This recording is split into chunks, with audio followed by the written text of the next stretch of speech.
Afternoon, everyone, and welcome to the January 14th meeting of the Portland City Council. Would you please call the roll? Fritz. Here. Fish. Here. Saltzman. Novick. Here. Hales. Here. Welcome, everyone. We have a single item on the council calendar. I'll have our clerk read that in a moment. Welcome, and for many of you, you've probably testified here before, but the procedure is fairly simple. Simply let our council clerk know if you'd like to testify on the item after there's a presentation on it. And we typically allow 3 minutes for testimony. We'll see if we might not have to reduce that given the number of people here in order to make sure that everyone is heard. Sometimes we reduce it to 2 minutes, so we'll figure that out in a moment. Also, on the subject of being heard, we always maintain decorum in this chamber, so if you agree with someone's point of view and want to show support, feel free to give them a thumbs up or a wave of the hand. Likewise, if you disagree with someone's point of view, a polite hand gesture to the negative is okay, but we ask that we not make vocal or applause demonstrations in favor or against our fellow citizens' points of view in this room so that everyone can be heard. Simple as that. So with that, I'll ask Carla to read the item, please. Item 52, accept the 2015 Management Plan for Riverview Natural Area as a guide for future protection and use of the natural area. Mr. Fritz. Thank you, Mayor. I'm going to ask Commissioner Fish to open this since he started the project. Okay. Oh, okay. My notes said I followed you, but I'm happy to. Well, we're doing it in order, but Okay, so thank you, Mayor and colleagues. My history with this natural area dates back to 2011 when I had the honor of being Commissioner in charge of Portland Parks and Recreation. Parks teamed up with BES, then led by Commissioner Dan Salzman, Metro, which was represented by former Governor Barbara Roberts, and the Trust for Public Land to acquire 146 acres of the Riverview Cemetery, one of the largest natural area acquisitions for the city in over a decade. I decided to pull up the editorial issued by the Oregonian in 2011 because I think it was frankly one of the most positive editorials I've read since. And I'm going to just selectively quote from the editorial. The city has long had its eye on that land. Portland Parks and Recreation coveted the forested acreage for its potential trails, wildlife connectivity, and stellar habitat, on a par with Oaks Bottom Wildlife Refuge across the river. The Bureau of Environmental Services had targeted the area as a top priority to purchase for watershed protection. 7 streams run via culverts under Highway 43 to Powers Marine Park and the Willamette. It goes on with some other commentary, and then it closes with the following.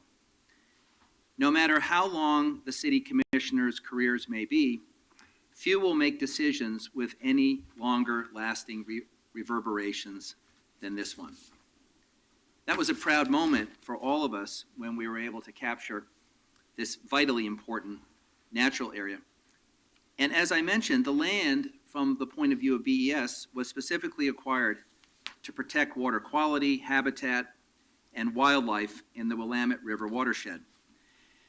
In fact, acquisition and restoration of this property were the 2 top priorities identified in BES's Riverview Subwatershed Improvement Strategies report. And in addition, the site was identified in Parks' Natural Area Acquisition Strategy and as a target in Metro's 1995 and 2006 Natural Area Bond Measures. In the 4 years since acquisition, the city, along with Riverview's many stakeholders, has conducted large-scale restoration activities to address erosion and invasive species. This includes the installation of over 75,000 native trees and shrubs. Today, we take another important step forward, receiving a proposal 2 years in the making that will guide our management of the natural area to ensure that this important resource is protected. I'd like to begin by thanking the members of my team, Commissioner Fritz, from the Bureau of Environmental Services, who devoted so many hours over the last 2 years to deliver this plan. And they are as follows. Melissa Brown, Environmental Specialist, Paul Bushman, Willamette Watershed, Mary Bushman, Ecologist, and Shana Anderson, Land Conservation. And finally, before I turn it over to my friend and colleague, Commissioner Fritz, The Bureau of Environmental Services has a great tradition of working collaboratively with Portland Parks and Rec. And I say that as someone who has had the honor of both leading the Parks Bureau and now BES. And I believe this plan represents the best tradition of that collaboration. I urge the council to adopt the plan today so that we can continue to make progress in preserving this jewel of a natural area. Thank you. Thank you, Commissioner. So my association with this property dates back a long time. I was the co-founder of the Tryon Creek Watershed Council, and this has long been the jewel of natural areas in deep southwest Portland. And working collaboratively with the Collins View Neighborhood Association, an area that we've long cherished and wanted to bring into public ownership. So I'm particularly proud to have carried on the good work from Commissioner Fish as the Parks Commissioner to now leading the effort over the last 2 years under the great guidance of our director, Mike Abate, and our project leader, Emily Roth. So along with Michael Jordan, they're here to present the plan. Well, Mr. Mayor, members of the City Council, thank you. My name is Mike Jordan. I'm the Director at the Bureau of Environmental Services. There's not much I can add that Commissioner Fish hasn't already said, except one particular that folks may or may not be aware of. This is probably the most intact subwatershed in the entire city, with only 9% of its cover impervious surface, as we know now. And to preserve it and acquire it is an amazing feat for the city, as was noted by the Oregonian. I was not here for most of this process, and yet it is one of the things I've heard the most about since I have been here for 7 months. This process and the incredible resource that it represents, and the potential there for helping us meet some of our requirements regarding salmonid species in the Willamette. As many people will remember, last summer was a rough year for salmonids in the Willamette, predominantly because of temperature. There are 7 streams, as the Commissioner noted, that enter the Willamette from this parcel. It will go a long way towards helping us maintain temperatures in the Willamette that will be conducive to species that we're here to protect. The last thing I'd like to say is I want to, having not been here, but having heard a lot, I want to compliment not only the staffs, but all of the citizens that were involved in this process, regardless of how they feel about things in this. And I know there are a myriad of opinions that are heartfelt. To get to this place through a very open process is something that everyone who is involved really should compliment themselves and each other for. It isn't easy to do. This is hard work. And to get to this place on something this important, everybody should be happy about having worked on it together. And so I want to compliment everybody having not been here and hand it over to Mr. Abate. Thanks, Mike, and Mayor, City Council, Mike Abate, Parks and Recreation Director, and certainly want to start by just acknowledging that this has been a long process, but it's been a long and thorough process, and I want to thank everyone for staying involved in this process over the past couple years. Also, particularly want to thank Emily Roth, who's been our project manager and a senior planner with the Bureau, Maya Spencer, who has coordinated the public involvement process, Rachel Felice, who's in the audience, our Natural Area West Supervisor, Jeff Huff, our Trail Coordinator, and Kendra Peterson-Morgan, our staff ecologist. Those have all been critical people involved in this process. And I think we all should be proud of the Riverview Natural Area Management Plan. The plan meets the goals and guidelines developed at the beginning of the project, including protecting 87 acres for habitat preserve in the center of the site for water quality and wildlife habitat, the streams that Mike Jordan just mentioned. Provides appropriate recreational access that provides a variety of experiences, including a completely accessible loop trail at the upper part of the site, and innovative best management practices for trail development, for the construction and the management of trails to make sure that those natural resource values are protected. Riverview Natural Area is a key property for Portland Parks and Recreation in our natural area portfolio. It's connected to Powers Marine Park, located along the Willamette River. These 7 streams are incredibly important to the health of the Willamette River. They're not just 7 streams on the site, but they provide cooling water to the Willamette River. And the management of both the riverine landscape at Powers Marine and the upland at Riverview are important and integral to each other.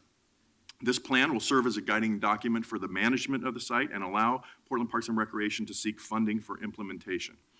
And I also would just say, for those of you who saw the site when we acquired it and have seen it recently, the transformation in restoration on that site has been absolutely unbelievable. It has been so successful that within our Bureau, we see a vision of replicating that throughout Forest Park, to take what we've learned at Riverview and expand that so that Forest Park is as healthy as it can be. So with that, I'd like to introduce Emily Roth, our senior planner, who will give a presentation overview of the Natural Area Management Plan.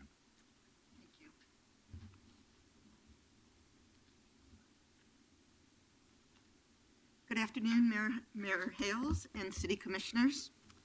As you have heard, Portland Parks and Rec and the Bureau of Environmental Services partnered on both the purchase of Riverview Natural Area, the stabilization work, and the development of the Natural Area Management Plan.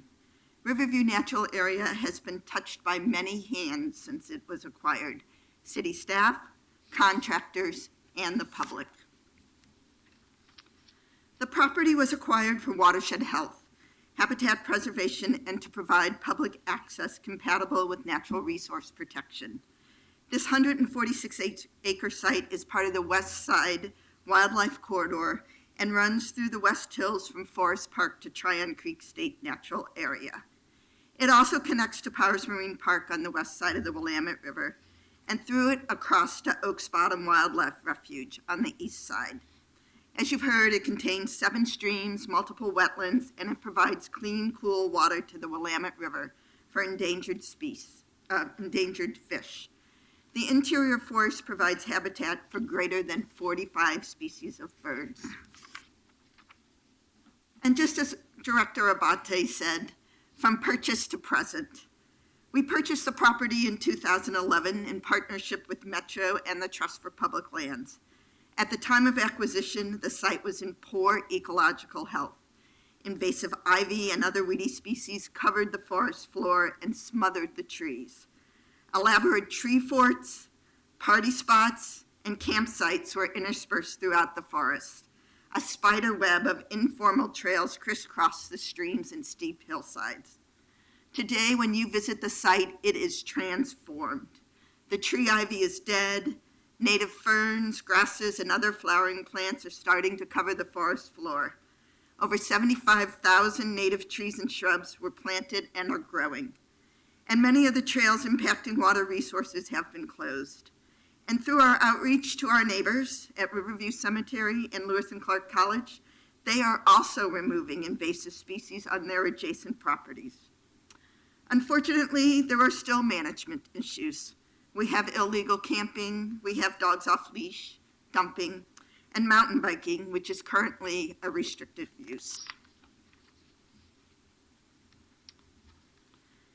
So we all embarked on the Riverview Natural Area Management Plan in September 2013. The city hired ESA Vigil Grimace to provide consulting and public involvement services. A technical advisory committee was made up of staff from our partnering bureaus, Metro, and the Bureau of Land Management. And we worked closely with the consultant team on input on the plan and for reviewing documents. PP&R and BES reached out to neighbors, users groups, and environmental organizations, in addition to posting information on our website to recruit nominations for the Project Advisory Committee. 14 people were selected. The PAC met 6 times, including a site visit. They reviewed document components, and we had some very heated arguments. Not arguments, we had some heated discussions. At their final meeting, the majority of members recommended moving the plan forward to approval. 2 members representing the mountain biking community and an adjacent neighbor submitted a minority report not recommending the plan because mountain biking was removed from the process. The project team also held 2 open houses. The first was to review the site analysis information, and the second to recommend the access, to look at the access concept. There was also a 2-week online survey for the public to submit comments after each open house. We established 5 goals for the management plan.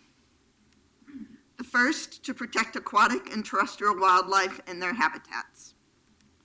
Next, to protect water quality and hydrology in Riverview Natural Area streams and the adjacent Willamette River confluence area. To improve forest health and structural diversity. Provide recreation access that is compatible with the protection of natural resources. Foster community engagement, environmental education, and research. In front of you is the access concept, and I would just like to quickly walk through it as it's kind of hard to read on the screen. I'll use the pointer here for everybody in the audience. At the top, let's see. At the left-hand side is Southwest Palatine Road, which is the entrance, I lost the pointer. Well, it's the entrance to which would be the entrance to the natural area. To the north is Riverview Cemetery, which is who we purchased the property from. As we've talked about, down here is Powers Marine Park and the Willamette River. And then here on the east side is our neighbor Lewis and Clark. So again, we will enter the site from up here. The access concept for the plan shows a habitat preserve of 87 acres within the middle of the site. This is for the protection of wildlife and aquatic function and stewardship, education, and research opportunities. There are 2 loop trails and an accessible out and back trail to the larger headwater wetland. The trail at the top of the site, the loop trail at the top of the site, provides the users with a lower gradient experience. The larger trail is very challenging because of the steep terrain. We are presently working with Lewis and Clark College to complete the loop on their property. We also provide 2 viewing areas, which are the purple dots, where you can actually step off the trail and enjoy viewing in and looking at the wildlife. The trail placement meets the design criteria developed for the plan, and when built, we will use the trail construction best management practices developed through this process. Our intent is that the trail system shown in this concept will be sustainably built for whichever uses are allowed at Riverview Natural Area, and that any additional trails would impact the natural resource function of this site. Excuse me.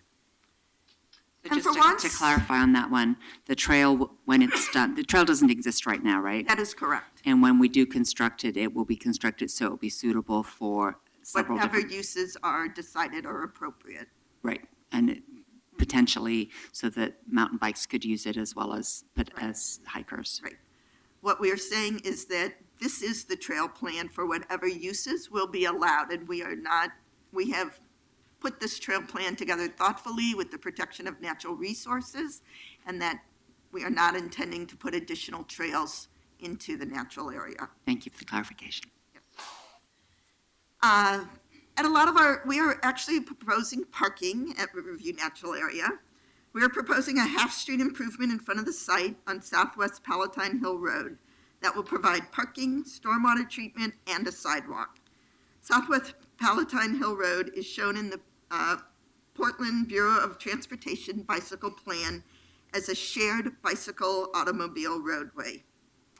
Both the trail and parking concepts will be refined when there is funding for design and construction.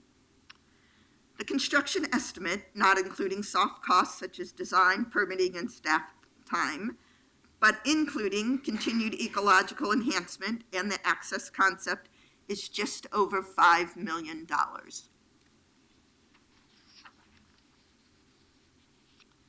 Really, Riverview is all about, the management plan is all about the stewardship, how we as a city, our citizens, and everyone else can protect this area. The component of the plan meets all the goals through the ecological prescriptions that detail the actions needed to protect and enhance the ecological health of the site, trail best management practices to ensure sustainable, safe trails are constructed and maintained, water quality best management practices that protect the cool, clean water entering the Willamette River, the access concept that provides for public enjoyment of nature, environmental interpretation and education about the functions of the site that inform and welcome users, and our continued work with partners and volunteer stewards to achieve long-term success. As I started out and said, there have been many hands that have touched Riverview Natural Area and many people. I would like to thank the Project Advisory Committee, the Technical Advisory Committee, and the consultant team for their valuable input, staying with the process, and their insights that have created the Riverview Natural Area Management Plan, the city's guide to future ecological protection and enhancement, recreation, and stewardship of this valuable natural area. There are a few individuals that I would specifically like to give a shout out to. First, Team ESA Vihil Agrimis. Paul Agrimis, Steve Roloff, who is in the audience with us today, Susie Mackey Robinson, and Doug Zen. And though Mike has already done the shout out, I have to repeat it. To Maya Spencer, who gracefully handled all the public involvement for this whole process from start to finish. I could not have done it without her. And Kendra Peterson Morgan, our site ecologist, who detailed every ecological prescription to make sure we had it correct. In the Bureau of Environmental Services, I would especially like to shout out to Shana Anderson, who was instrumental in purchasing the property and assisting with the plan, and Mary Bushman, the ecologist who, again, has detailed and made sure that this is going to be a valuable natural area for all of us to enjoy.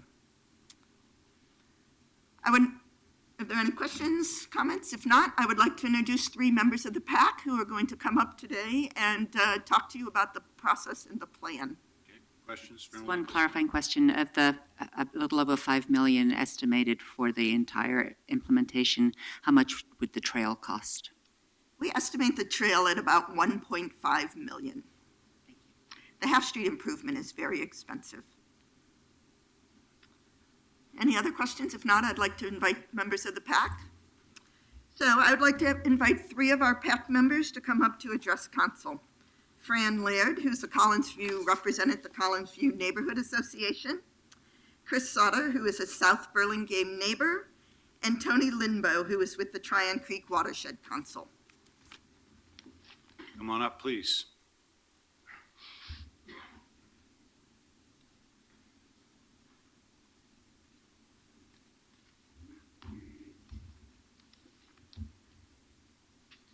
Thank you very much. And who would like to go first? One order, doesn't matter. We can start at this end or that end. Could I get it over with, please? Very, very nervous. I apologize. No, it's fine. The easy part, the hard part was all of the committee work, so thank you for being here. Okay. My name is Fran Laird. I was honored to be on the Public Advisory Committee as the representative from Collinsview. I'm the Southwest Neighborhood Incorporated representative for Collinsview, the Parks representative from Collinsview to Sweeney, and the second vice president of the Sweeney Board. On November 7th, 2006, the voters approved ballot measure 2680, which provided funds for the acquisition of natural areas from willing sellers. The measure was designed to provide the ability to protect the region's significant natural areas, fish and wildlife habitat, greenways, water quality, and lands near streams and rivers.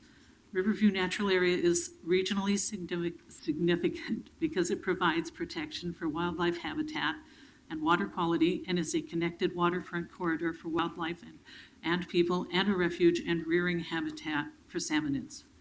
This purchase was made with the specified intent to preserve one of the last remaining natural areas in the urban Portland setting. I have stated at the Public Advisory Committee meetings that I would like to see a policy of regrowth and no usage permitted other than educational in the natural area.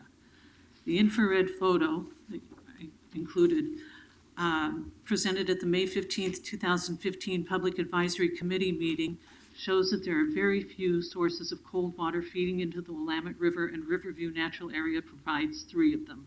The devastating images of dead salmon last June in the Willamette emphasizes how critical the Riverview Natural Area cold water input is. I support the master plan for the efforts to protect the natural area as specifically defined in the conservation easement agreement signed at the time of the purchase of the property, especially the general purpose and specific purposes, conservation values as designated on page 2 of the purchase agreement contract. Prohibited uses and activities include any use or activity that causes or is likely to cause significant soil degradation or erosion. The mission of the Public Advisory Committee was stated as the highest priority is protection and enhancement of the natural resource functions and values. The Conservation Easement Agreement is a legal contract. It is the legal obligation of Portland Parks and Recreation, the Bureau of Environmental Services, Metro, and the City of Portland to ratify and enforce the principles and restrictions as voted on by the citizens of Portland.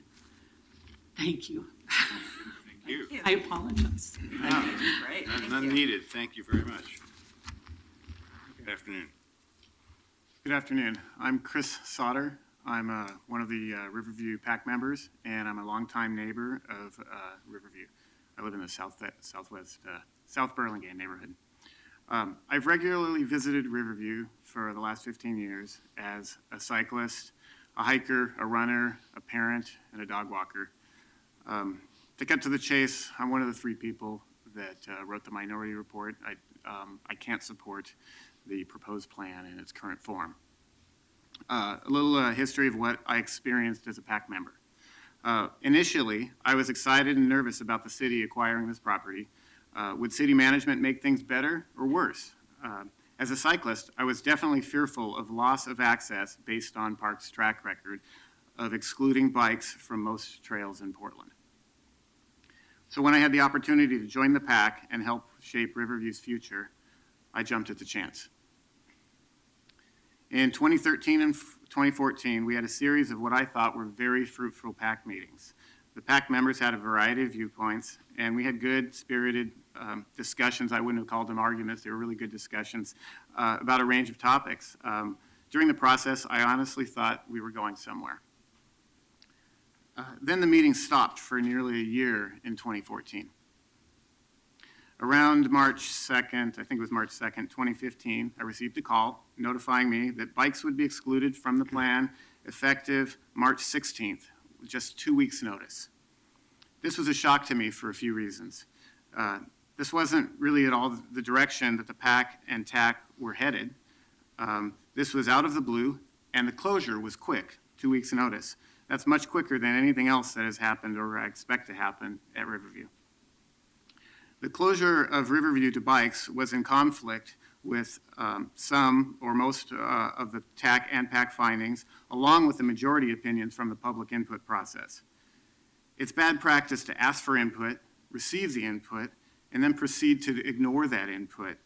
The decision to arbitrarily exclude bikes and the way it ignored key stakeholders significantly damaged the credibility of parks, the process, the city, and the resulting Riverview plan.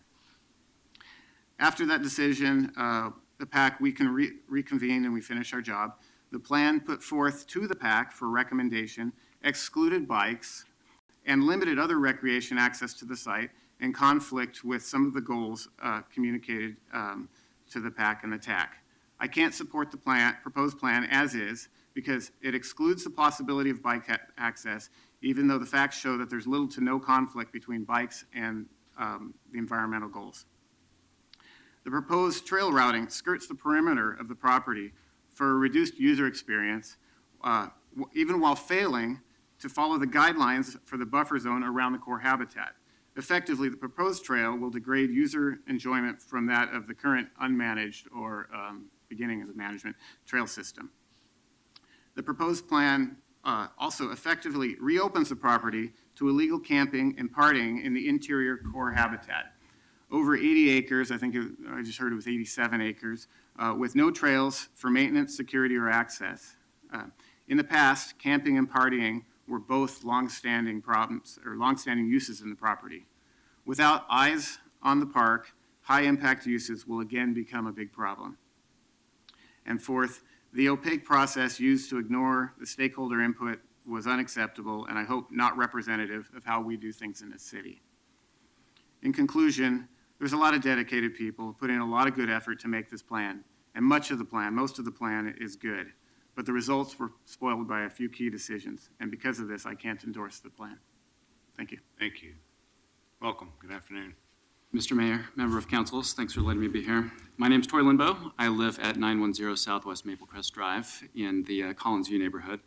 And I appreciated the opportunity to serve on the Riverview Natural Area PAC along with my fellow members as a representative of the Tryon Creek Watershed Council. Like many PAC members, I've had a long history with the Riverview Natural Area, whether it's hiking or running before it was publicly owned, as well as watching the amazing ecological transformation that's happened during and after public ownership. When BES purchased this tract of land, I completely supported the allocation of resources to ensure that watershed protection for the ecosystem services was provided, primarily the contribution of cool, clear water from the numerous streams flowing to the Willamette River from this site. And I still believe that to be the only objective this management plan is required to address. As the president of the Tryon Creek Watershed Council and a watershed scientist and resource manager for the city of Gresham, I feel that the plan you have before you considers the best available science to meet the original intent of the purchase of this property, to protect water quality and critical habitat for wildlife. The process was thorough. A wide range of uses and opinions were considered, I believe. In addition to wildlife and natural resources, the PAC was heavily influenced by adjacent neighbors and mountain bike advocates. While no single user group is going to feel that the current plan meets all of their desires, for example, neighbors might prefer not to have that additional parking along the street there. And there's also call for a bathroom that I'm sure they're not crazy about, but so not everybody got what they wanted. But the plan still represents a compromise for all of the groups that were represented. Despite being the most discussed and considered use in Riverview, the one disappointing aspect of the plan is that it did not explicitly answer the mountain bike question. That was kind of left as hanging out there. It was left to this broader discussion that's going to be punted to the off-road cycling master plan. I say disappointing only because the Oregon or the off-road cycling master plan process will not bring together the same group of concerned experts and citizens that are focused on access and conservation on this specific place. I think that the unique constraints and opportunities that we have at the site are not going to be the same thing that that group is considering. Let's see here. The Riverview Natural Area PAC was a group convened to weigh all of the factors, be it soils, aquatic resources, existing and future forest habitat, et cetera, specific to this particular site, and recommend policies that would best serve this unique city investment. As an environmental scientist and representative of an organization working to protect and enhance watershed resources, I would have supported a plan that restricted all human access to this natural area, but I also understand that citizens need opportunities to access nature, and I can appreciate the proposed trail alignment and design guidelines that are specified in the current plan, especially since these trail guidelines came directly from the International Mountain Bike Association. Regardless of whether or not mountain biking becomes an allowed use at this site as part of the off-road cycling master plan process, I believe that the current plan before you balances the need for human access with the need to keep undisturbed areas of natural area for wildlife intact. And the trail design guidelines included in the management plan are the best available practices for ensuring that water quality benefits for which this parcel was purchased will be adequately protected. Thanks for your time. Thank you. Do we have a copy of your testimony? And if You not, don't, but I will give you. Can you give a copy to Carla, and we'll just Yeah. put it in the record? I will do that.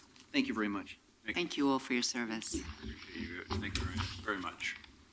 You have some others, Emily, that you want to call? Before we open it up to the public, I would like to ask Michelle Koenig-North, the project manager for the off-road cycling project, to just give a few. Yes, good. Good afternoon. My name is Michelle Koenig-North. I'm with the Bureau of Planning and Sustainability, and I'm the project manager for the Off-Road Cycling Master Plan project, the citywide process. Part to a recognition on the part of the city of the existing and growing need for off-road cycling opportunities in the city, a recognition that was in part due to the public conversation that occurred in the Riverview Natural Area Management Plan process. In terms of the off-road cycling plan, it really has two primary purposes. One is to establish a foundation of understanding about the needs, impacts, best practices for off-road cycling, and also to establish a way that we think about whether off-road cycling is an appropriate use on various public lands. Secondly, it will make recommendations for a system of off-road cycling trails and facilities for riders of various ages and abilities that's based on community needs and input, site objectives, constraints, and opportunities, and best practices in design, development, and management. So in terms of the relationship of that citywide plan to the Riverview Management Plan that's in front of you today, as Emily mentioned, the Riverview Natural Area Management Plan currently includes a prohibition on the use of the natural area and the trails for off-road cycling on an interim basis pending the development of the off-road cycling plan. It does clearly state the use of mountain bikes will remain a prohibited use until completion of the city's off-road cycling master plan, through which the Riverview Natural Area will be considered as a candidate property for off-road cycling. So within the context of this larger citywide effort, we are planning to consider whether off-road cycling is an appropriate use at Riverview, if it is made today, if they were contradictory. In addition, the off-road cycling plan may develop additional design principles, best practices, or management strategies that are specific to the operation of shared use trails, particularly those where people on bikes and people on foot are sharing the same trail space, which could be used in the thinking about the design and construction steps that Emily mentioned would be coming down the road. So if there were additional users allowed in the future, we may have some more kind of best practice information to inform that later design. So that's what I have for you today, mostly just an assurance that we are ready to pick up that question and bring a recommendation to you later this year. I just have a question just to make sure I understand the protocol.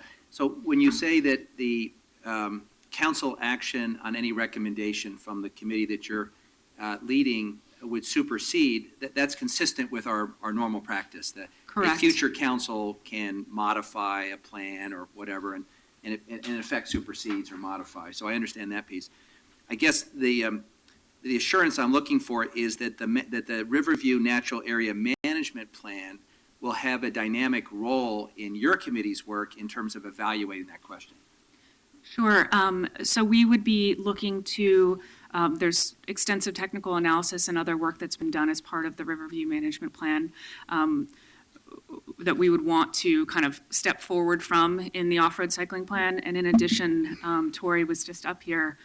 Tori is also a member of our project advisory committee, so trying to keep that link in terms of understanding and process. And then finally, I should have mentioned this earlier, the Bureau of Planning and Sustainability is kind of leading and coordinating this overall process, but we are working very closely with the Bureau of Environmental Services and Portland Parks and Recreation and a number of other city agencies, particularly when we get into site-specific details. So, go ahead. Well, Mayor, I just wanted to thank you for funding the off-road cycling and for the Bureau of Planning taking on the project. It's clearly needed and something that Parks had desired for quite some time. So I'm glad that we're looking at it holistically. Secondly, I understand Commissioner Novick has an amendment to clarify what was just said. Yeah, and before we get to that, let me just ask Michelle to sort of put this on the record. So you've reviewed this Parks Bureau document, Parks and BES document. You're doing this work for planning.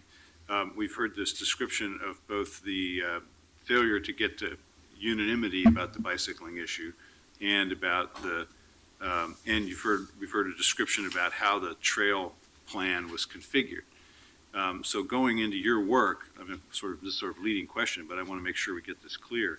Going into your work, is it fair to say that you read this document as saying this is where the trails should go for purposes of natural area protection, and it is not that you're not operating under a presumption that this trail alignment is fundamentally unsuited to bicycles?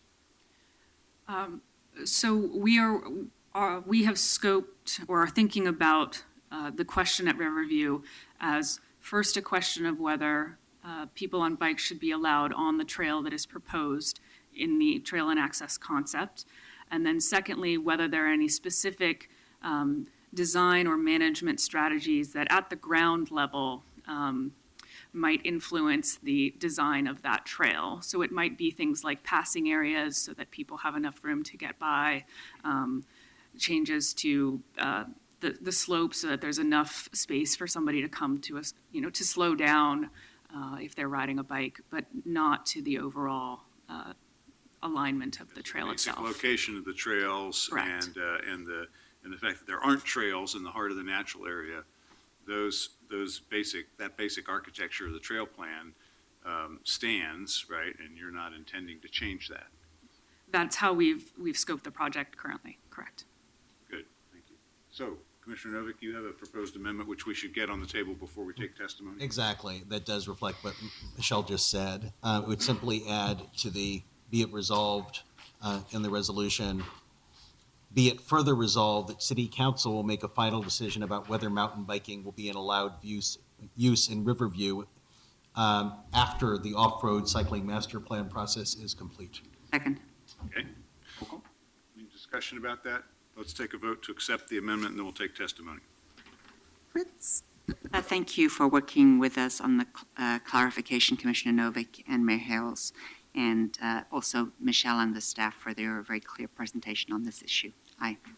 Fish? Yeah, I think this is a good amendment that makes clear what some may say is implied, but through the discussion we've just had in this amendment, I think makes crystal clear our intention. So Commissioner Fritz and Commissioner Novick, thank you for hammering out this amendment, and I am proud to support it. Aye. Novick? Thank you, colleagues. Aye. Hales? Aye. Okay, that's accepted, and we'll take testimony on the plan overall as well as the amendment as people come up. So how many people do you have signed up, Carl? I have 25. Let's proceed. We'll allow 3 minutes, but obviously you don't need to repeat your fellow citizens' point. If they've already made it for you, say me too. So please, let's The proceed. first three, please, coming up are Dave Johnston, Dixie Johnston, and Mike Hauk, and they will be followed by Jill Gaddis, Daniel Greenstadt, and Susan Egnor.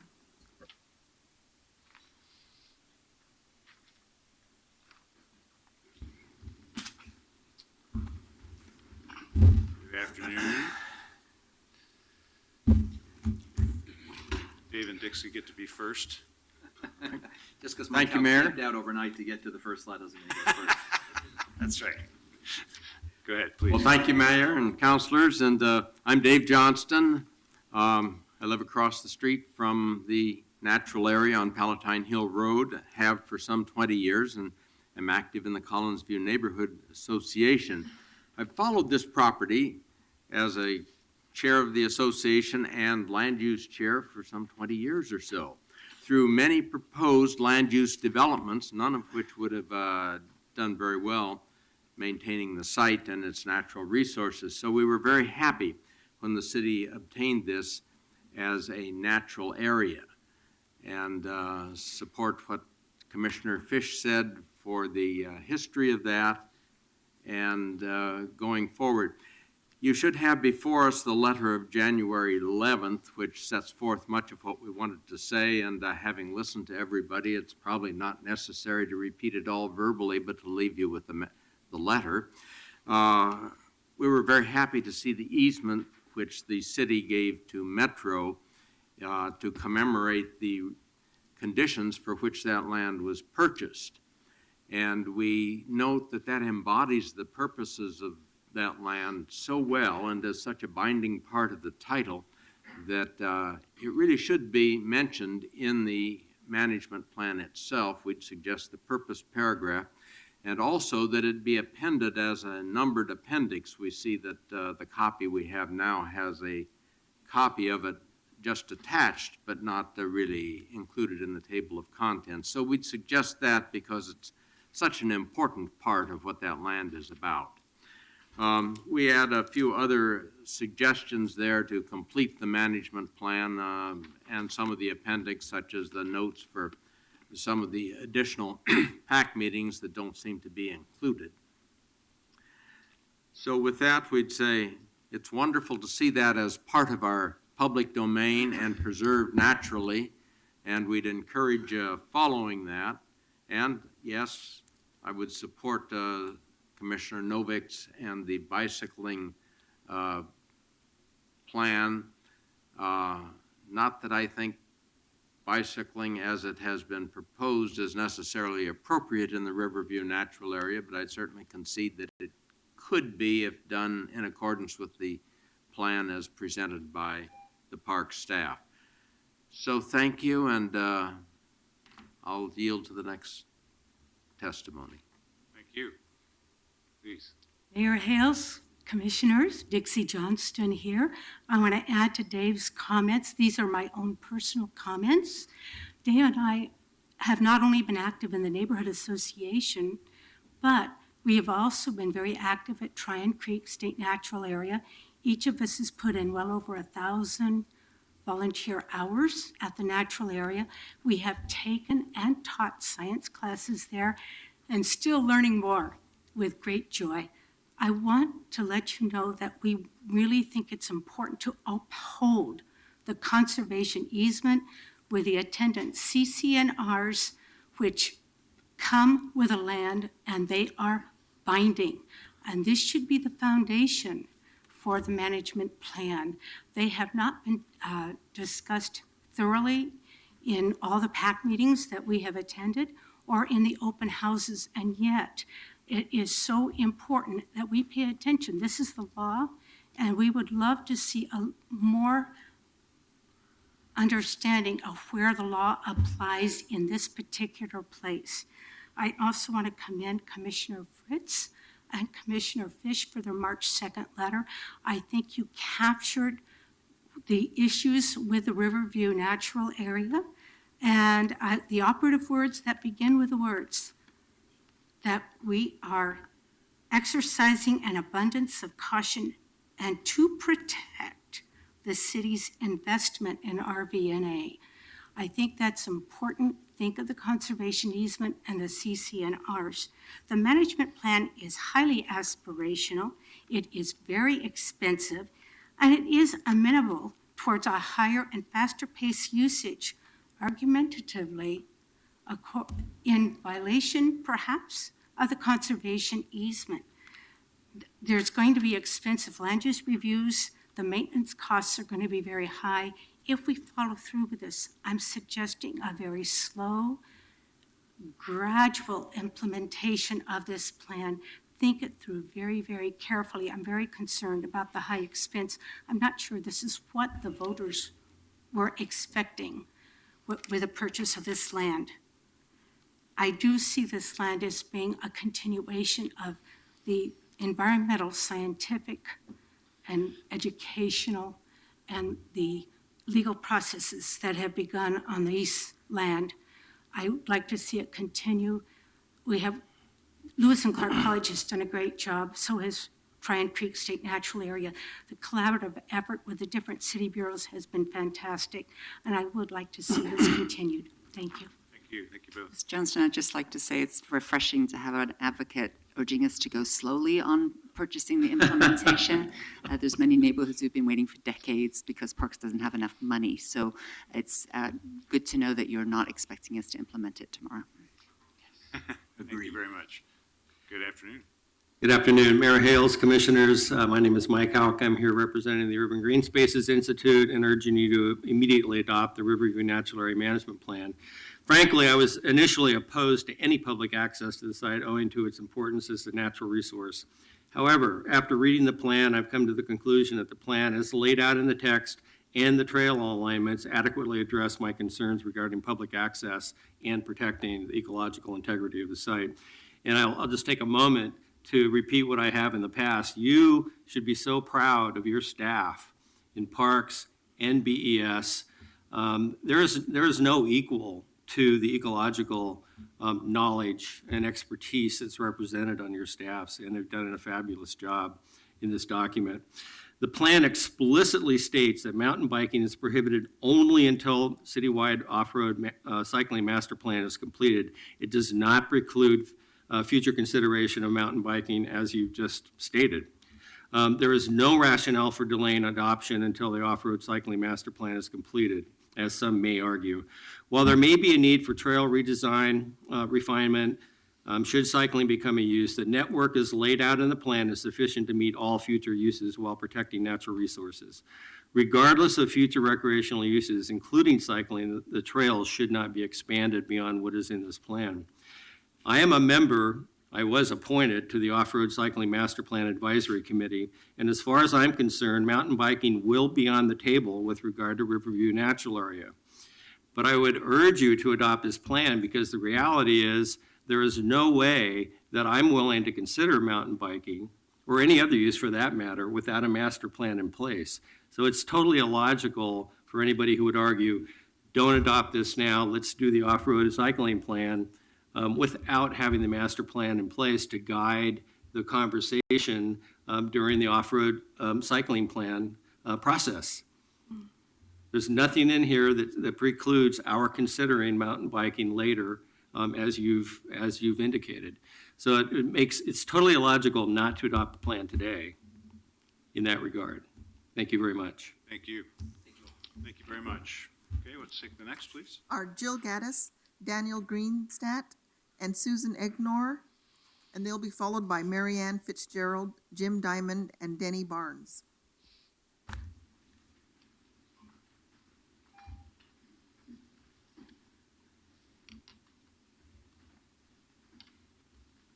Good afternoon, welcome. Good afternoon. My name is Susan Egnor. I'm here to testify in support of the Riverview Natural Area Plan that is before the council today.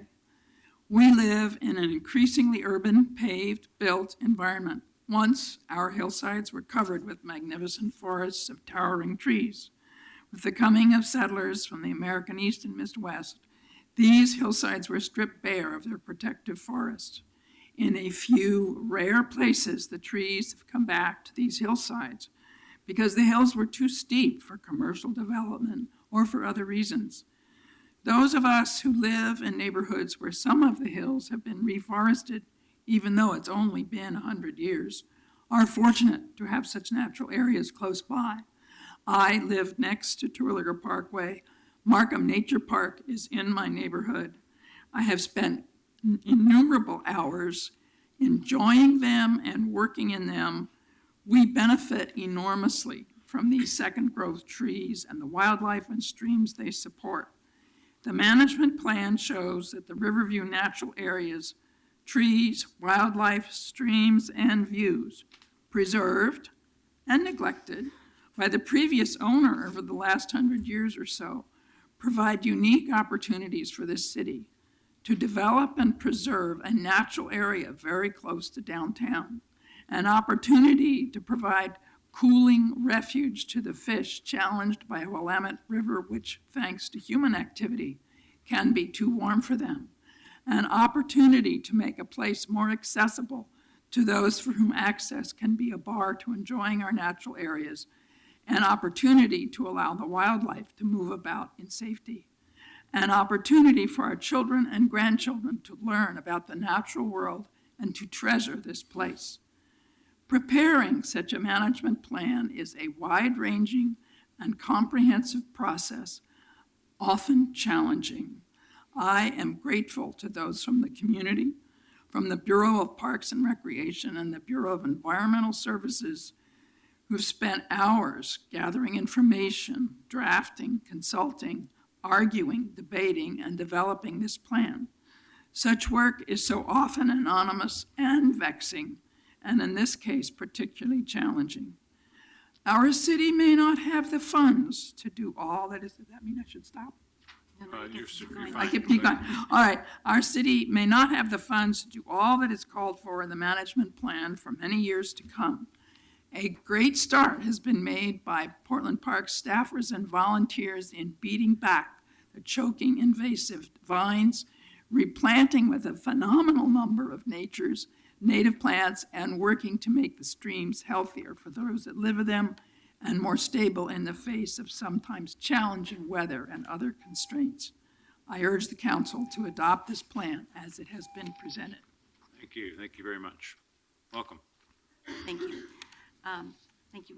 Mayor Hales and Commissioners. My name is Jill Gaddis, and thank you for this opportunity to present my views on this important issue.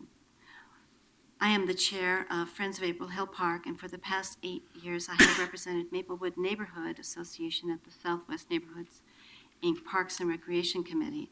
I'm also active member and former chair of the Maplewood Neighborhood Association.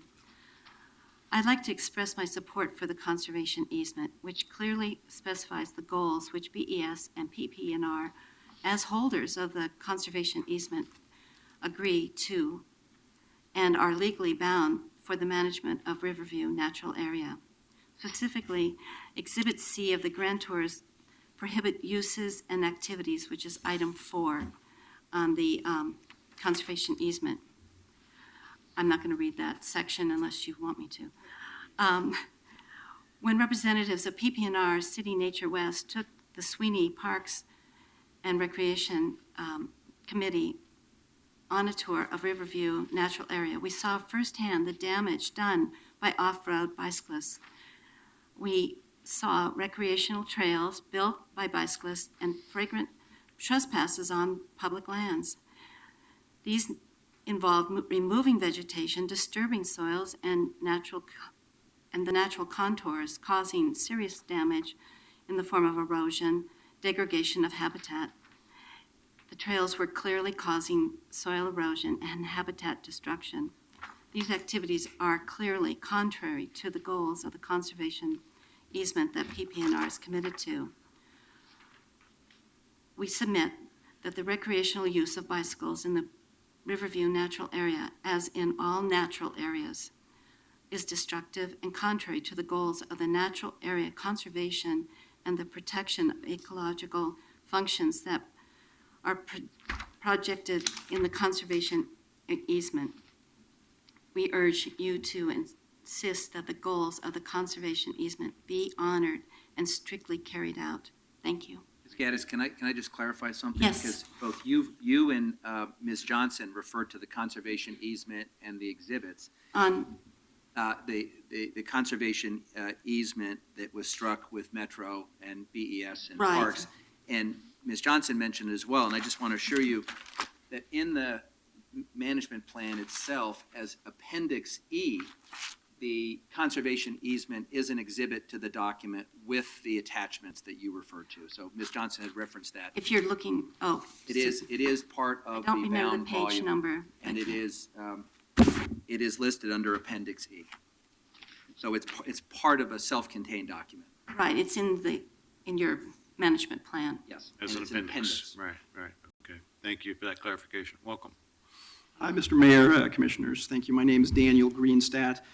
I'm on the board, former chair of the Concordia Neighborhood Association, and for about 30 years I've been involved in one capacity or another in conservation and non-motorized recreational trails planning and implementation in a variety of settings.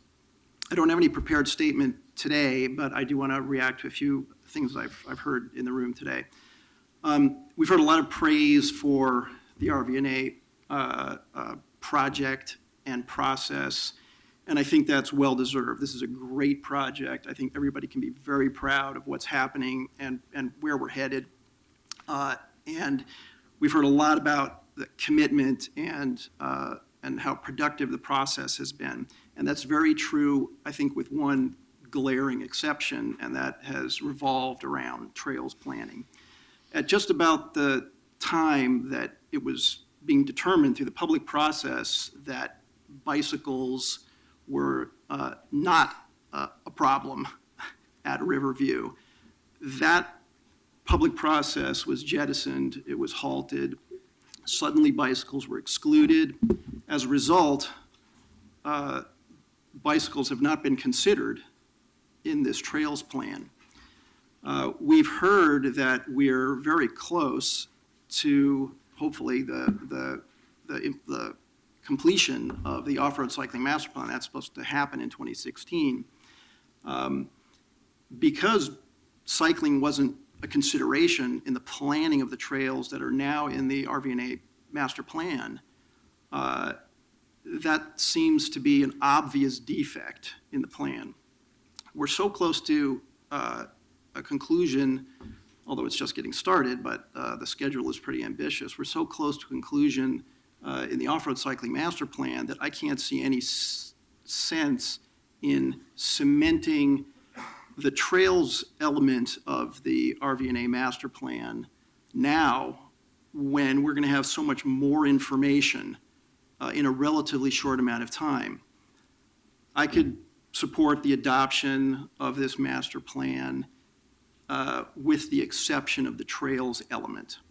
What's going to happen is, if in fact the off-road cycling master plan process determines that that bicycles are an appropriate use to some degree on the property, we may be already saddled with a trails plan or system that simply doesn't allow it to be implemented. That doesn't make any sense. We have a relatively short amount of time to wait. We should wait for the off-road cycling master plan to complete before implementing any kind of trails. There are a lot of other things to be doing at RV&A. We're not out of tasks there. We don't have to implement the trails element now. Thank you very much. So I'm still grappling with the division over this issue. So you think there might be a possibility that the off-road cycling master plan would recommend a different architecture of where the trails would be? Well, it's conceivable, but even if that were very minor, I mean, if you look at the maps, you see a line drawn on the map. It could very well be that had that process included the consideration of bicycles, which it did not, that one of those lines might be a little to the left, a little to the right. The trail might split around a rock, and it would deviate from the plan that you're considering adopting today. That would be an impossible accommodation if the trail plan that's in front of you today is adopted as it is. The alternative is very simple. Just hold off on the trails element, just an amendment that would simply say the trails element of this plan is on hold until the conclusion of a process that's going to conclude relatively soon. So, sir. What's to be lost in that process? Were you here when we heard from the project manager for the off-road cycling master plan? Were you here for her testimony? Yes. And I don't remember every single word, although she's very articulate, but I seem to recall that she very clearly said that there might be modifications and recommendations coming out of that process that would tweak, in effect, the recommendation in this plan. Division of the trail, safety measures, turnoffs, other kinds of things. So I thought she did a reasonable job carving out some space where reasonable, thoughtful people could make modifications. Did you not hear it the same way? I did hear that, and I think we can all imagine that if the result of the off-road cycling master planning process resulted in a recommendation that blue line, how thick is that blue line? If the recommendation was that blue line needs to go a little bit over to this side, that's not going to be possible, or at least it will be argued very vociferously that we cannot move that line because it was adopted by City Council. I don't know if that line needs to be moved, but we'll be absolutely shackled to that blue line, which is, there's only so much precision included in the plan. And it's going to be an impediment to ultimately achieving the optimal trail system, if we all determine that it should be a shared use trail or some part of it should be a shared use trail. I think this is a very helpful clarification, and I'd like to bring Emily Roth, the planner, back up just to clarify what that blue line means, because that might make things easier for the rest of the hearing. Thank you for bringing it up. Like in every other master plan that we do for the city of Portland and create a trail line, it is conceptual. When we get out and do construction and design, that trail may move 5 feet one direction, it may move 10 feet another direction. It is a corridor right now of which we envision that the trail will go. So I don't want anybody to be wedded that this blue line means that there is not room to move 10, 5, feet.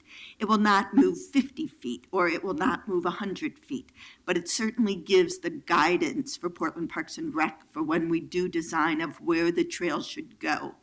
But as in any master plan, when we get out there and build and we see what all the complications are, and there's something maybe that we didn't take into account, we will be on the ground, we will do the survey, we will do the staking work, we will take what the recommendations come from the Off-Road Cycling Committee to ensure that we build and construct a trail that is safe, logical, and works. So I don't want people to be wedded that this line is only exactly where it is shown on the map. It is conceptual within this travel corridor. Okay, thank you. All right, thank you very much. Thank you, sir. Appreciate the discussion. Okay, let's take the next three people, please. Are Marianne Fitzgerald, Jim Diamond, and Denny Barnes, and they'll be followed by Duncan Parks, Eric Tonkin, and Tristan Jones.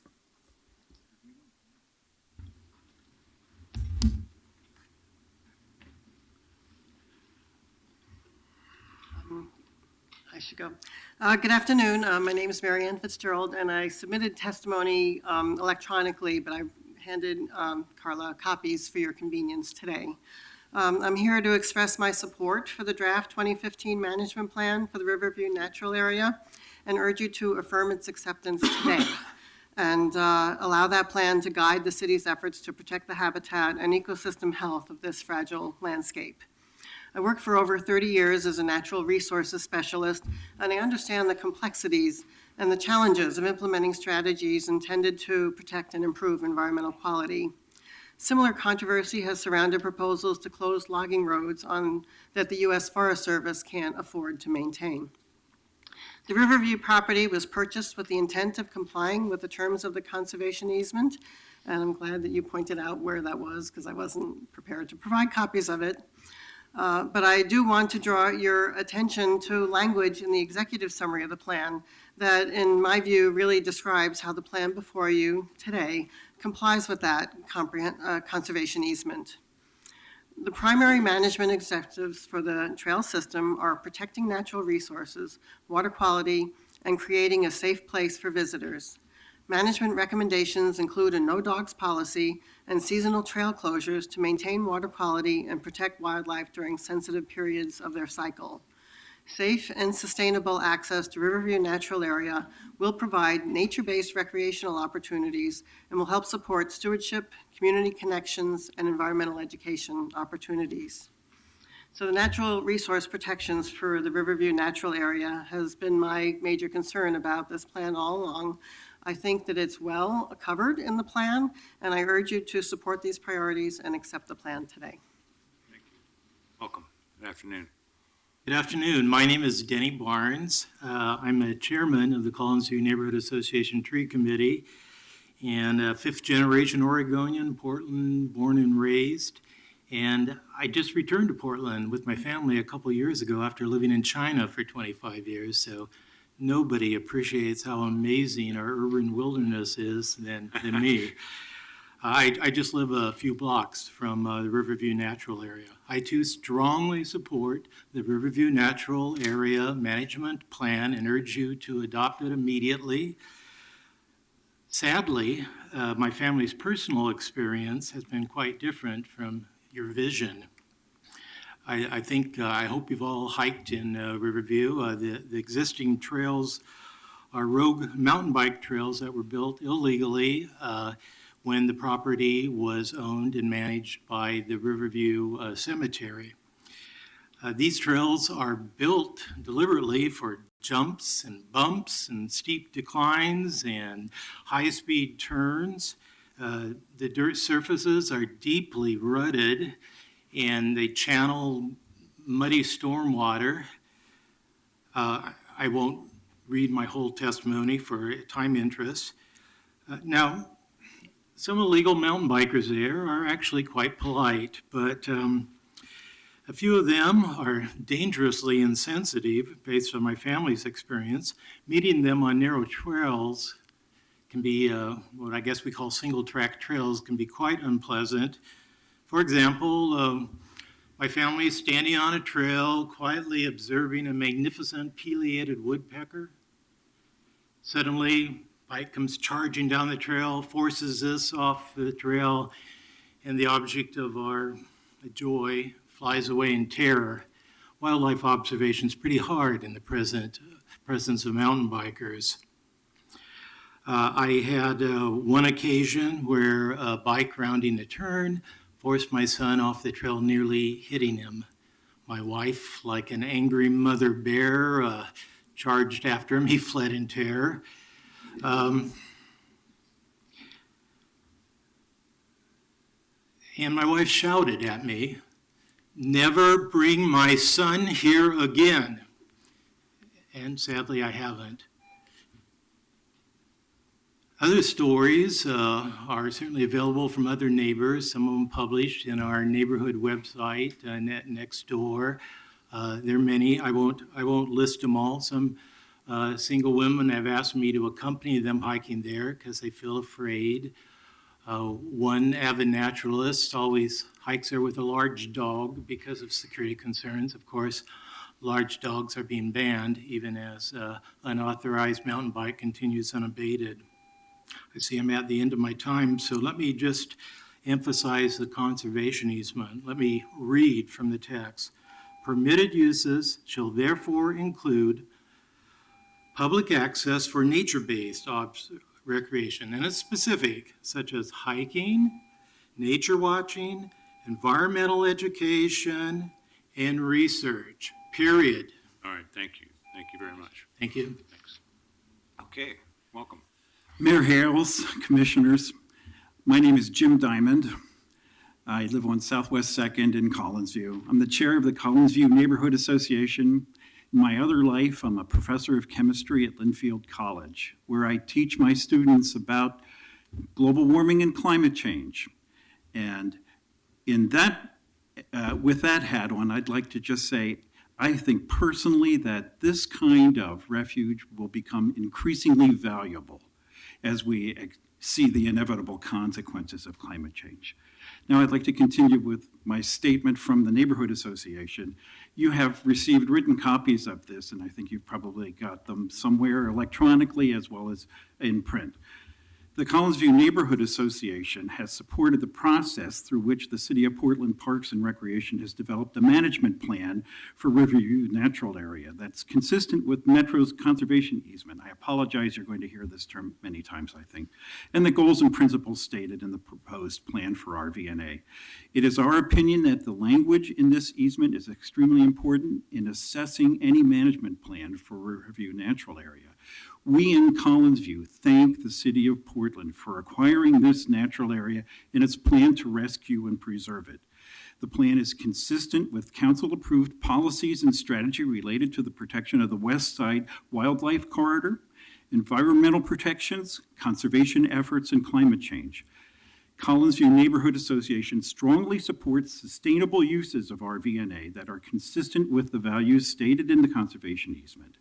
It's our view that this proposed management plan for RVNA is sensible, consistent with those values, provided that the activities that are permitted are also consistent with the conservation easement, and this plan will well serve the needs of the community. We applaud Parks and Recreation for their efforts on the proposed management plan. Thank you very much. Thank you. Thank you. Thank you all. Okay, let's take the next three folks, please. Are Duncan Parks, Eric Tonkin, and Tristan Jones, and they'll be followed by Carrie Miller, Nathan Ramsey, and Tom Fahey. Good afternoon. My name is Duncan Parks. I'm a biologist from Southeast Portland, and I think I share with everyone here enthusiasm for the city's acquisition of the property and for the management of it as a high-value natural resource. I think we're all together on that. What I can't agree with, though, is the characterization of the process in developing this plan as in any way open or comprehensive or collaborative. I was at some of the early meetings, the public advisory meetings, lots of enthusiasm, lots of input that essentially disappeared. And then, of course, in March 2nd of last year, the city unilaterally prohibited mountain biking, despite the fact that that use did not appear in any way in the Technical Advisory Committee's list of actual threats to the habitat and conservation value of the property. The Technical Advisory Committee got it right, and I was very heartened to see their report, because it ignores things like, for instance, the testimony today that attempts to use the erosional impact of unofficial trails and the behavior of cyclists on unofficial trails as some way of gauging what would happen on officially constructed trails.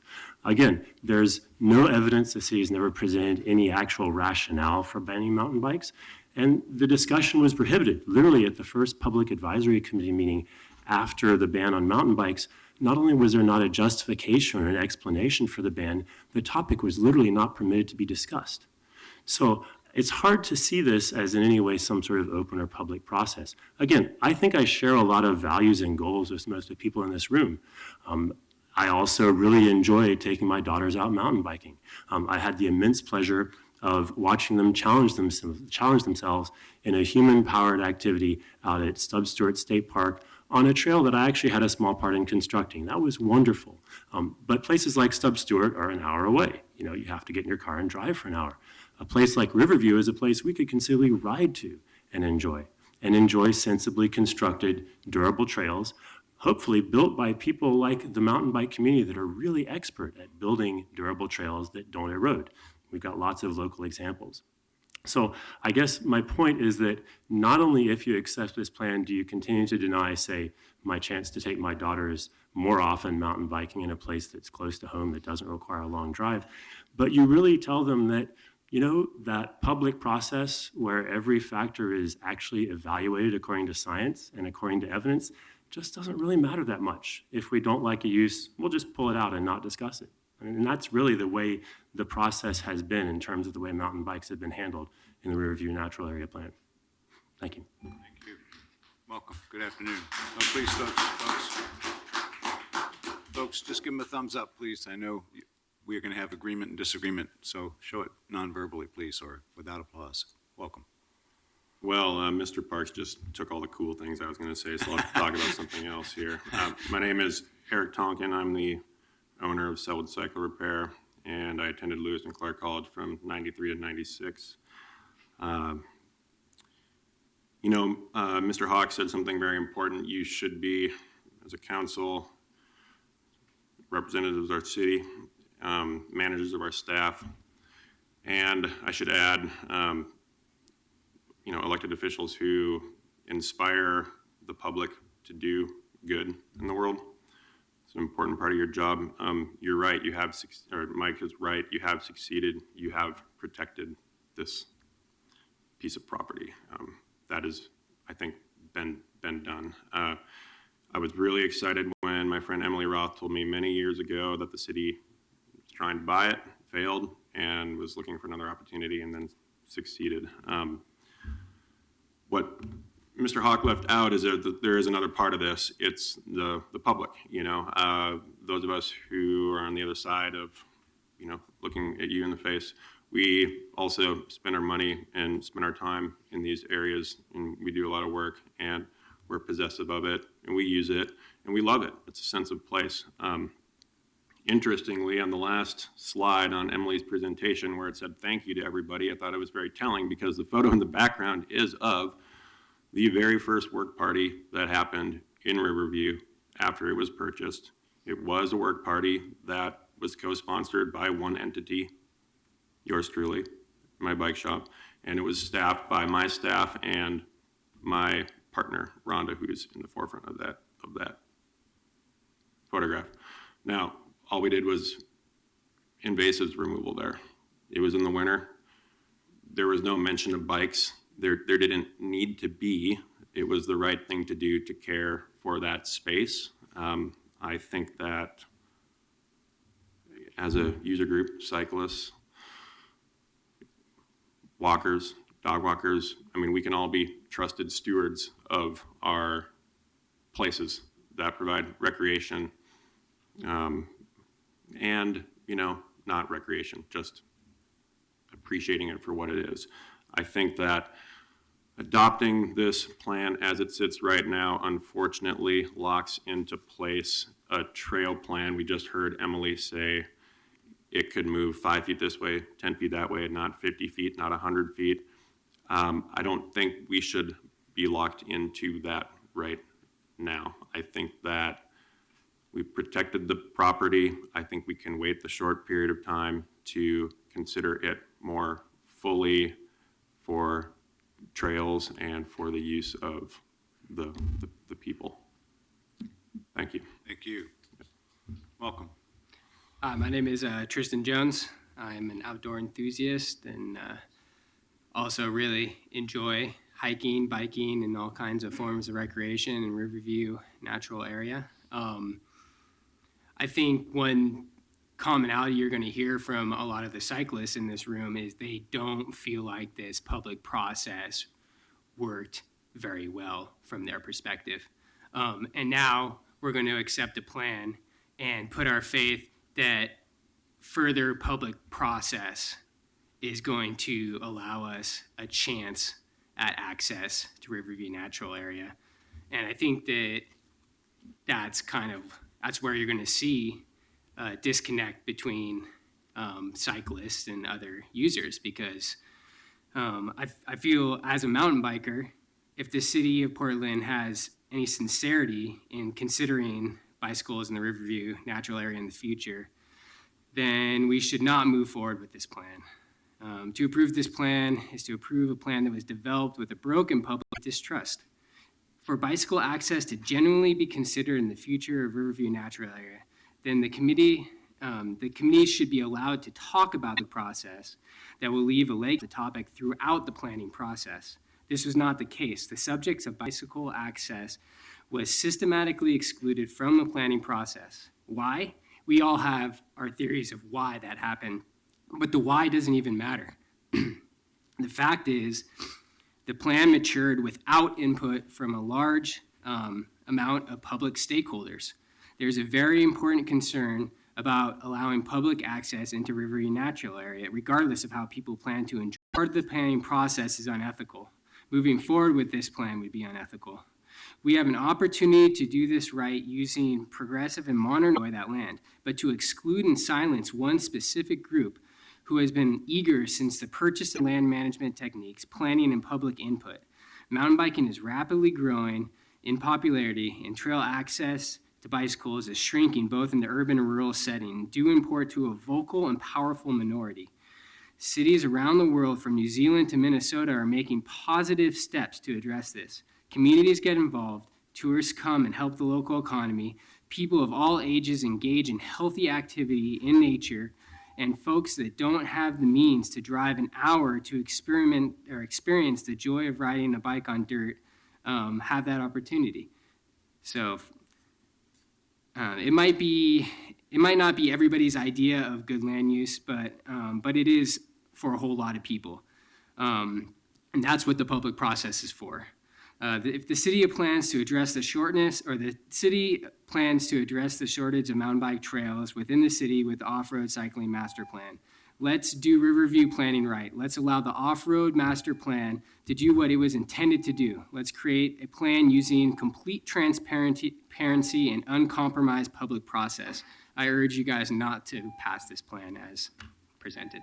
Okay. Thank you very much. Thank you all. Next three are Carrie Miller, Nathan Ramsey, and Tom Fahey, and they'll be followed by Bob Solinger, Alexander Clark, and Eli Ahern. Good afternoon. Who'd like to go first? I'll go first. My name is Nate Ramsey. I have a few thoughts. Mountain biking is good for Portland.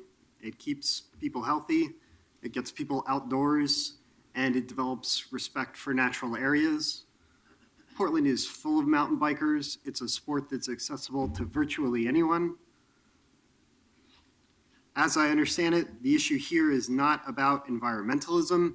Mountain biking is compatible with conservation, and it builds support for future conservation. Allowing mountain bikers into Portland parks is the right thing to do. Delaying adoption of this plan will support that. Thank you. Thank you. Welcome. Good afternoon.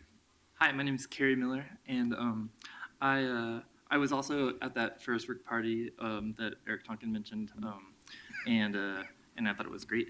And I would like to say that I do not support this plan, and that I would be in support of any plan that would still involve the use of mountain biking. I've been going there probably twice a week for the last 20 years, and every experience I have had with any other user has been nothing but positive. And yeah, that's all I want to say. Thank you. Thank you. Good afternoon. Welcome. Good afternoon. Thank you for your time. My name is Tom Fahey. I live in Lake Oswego. I spent 6 years on the Transportation Advisory Board and another 3 years working on the city's comprehensive plan. And so one of the things that we always had to work with was the process and having integrity in the process and having people believe that the process was going forward with everybody's input involved. And I think what you'll find is that there's a natural amount of cynicism and skepticism in the process if you read some of the forms. And I think that result is part of some of the exclusionary factors that have happened during the process. I think everybody wants to see a transparent process, wants to see it go forward.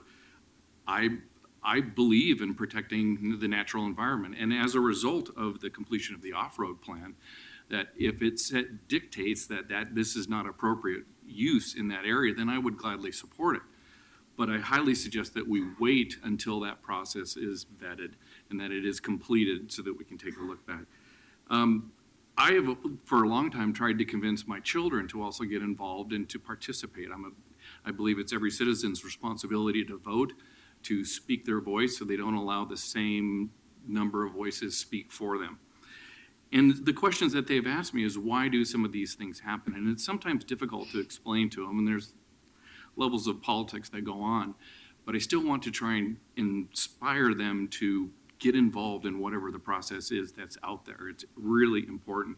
It's a sensitive topic. There's a lot of people that are very emotional about this topic. So we start to hear terms that kind of borderline biking as being evil, that there's these evil characters that are looking to run you over on these trails. My experience has been really, quite frankly, that the most patient group as a total has been the mountain bikers. I've rarely run into situations where I've heard some of these, I've almost been run over. These are inflammatory things that people know that they can state this and it's going to get an emotional response. I would ask that we move past some of those emotional responses on both sides and really put our time into this process. And I hope it works out well, but I do hope that, so my final suggestion is hold off until the process is done. We're not that far away. What are we really going to lose if we hold off? Thank you very much. Thank you very much. Next three are Bob Solinger, Alexander Clark. We think it does a few things very well that should be a template for any natural area. We need to start out, when we buy a natural area to protect natural resources and for access to nature, we need to make sure those natural resources are actually preserved and protected, both for the people to enjoy them and for their own intrinsic value. And I think too often we load a lot of uses into these natural areas and then try to go back and figure out how to protect the resources after the fact. Parks and BES did this one right. They looked at the critical natural resource values, things like stream corridors, interior habitat. It doesn't really occur at this site, but other sites, meadows, these really incredibly important, fragile resources, and designed a trail system and recreation around those things to make sure that those things were first and foremost protected, and then the recreational opportunities were compatible with those. We think they got it right. We think the trail system is appropriate, whether it's for bikes, for peds, for dog walkers, for horseback riders, whatever. We think the alignment is the correct alignment to protect those natural resources and preserve them. We do think it's unfortunate that we did not get to the biking issue because Audubon believes that biking probably can occur here and would be an appropriate use here. With this alignment, not adding trails, not moving them into the interior or crossing stream corridors, but we believe that biking probably has a place here. That being said, we believe you should move forward today. This parcel was bought for its natural resource value. You've been challenged by critics who said that you weren't really sincere about that. A lot of folks have stepped up and protected this site and defended the reason why the city bought it and said the city really truly did buy it for the natural resource values. this is an opportunity to demonstrate that. Adopt the plan, allow things to move forward, restoration, begin to implement the trails and so on. Let the mountain biking task force, the bigger system. And we were surprised to see it so heavily dominated by mountain bikers and other interests separate from that, not so well represented. Particularly concerned to see a mountain biking advocacy group on the technical advisory committee as sort of a nonpartisan, factual-based advisor. We don't typically put advocacy groups on the technical advisory groups. We put them on the task force itself where they can advocate. So thank you. Thank you. Welcome. Whoever would like to go next, go ahead, please. I'm Alexandra Clark. My family came to Oregon between the years of 1850 and 1869. And so we have a long 165-year history in Oregon and the Tri-County area. We have made both small and meaningful contributions to the community. I am here in support of the conservation easement and the BES values for RVNA. I live in the Collinsview neighborhood and I've lived there for nearly 30 years. I'm an avid gardener and I do care about nature and the outdoors, and I'm also a sports enthusiast, or was when I was younger. I was quite active. So I had some some specific questions.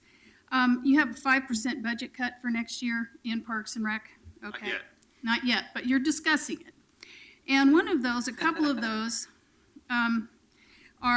you've cut some after-school and summer programs for our youth and swimming programs, which I think are important. Now, you're proposing. I'm just going to interrupt you because that's the meeting tonight. We have a budget advisory committee for parks tonight, and that would be the appropriate place. You're welcome to come. It's at 5 o'clock in the Right. 5:30. Oh, no, but that's why I'm just bringing, it's sorry. just leading into You're something. getting I'm to- sorry. I Go am. ahead. Just my point was, and we have an issue with the homeless, and yet there was $300,000 available for this bike study.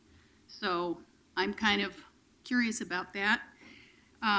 And then I wanted to know also what portion of the trail budget is, reserved to make the improvements that are going to need to be made for mountain bikes. Zero.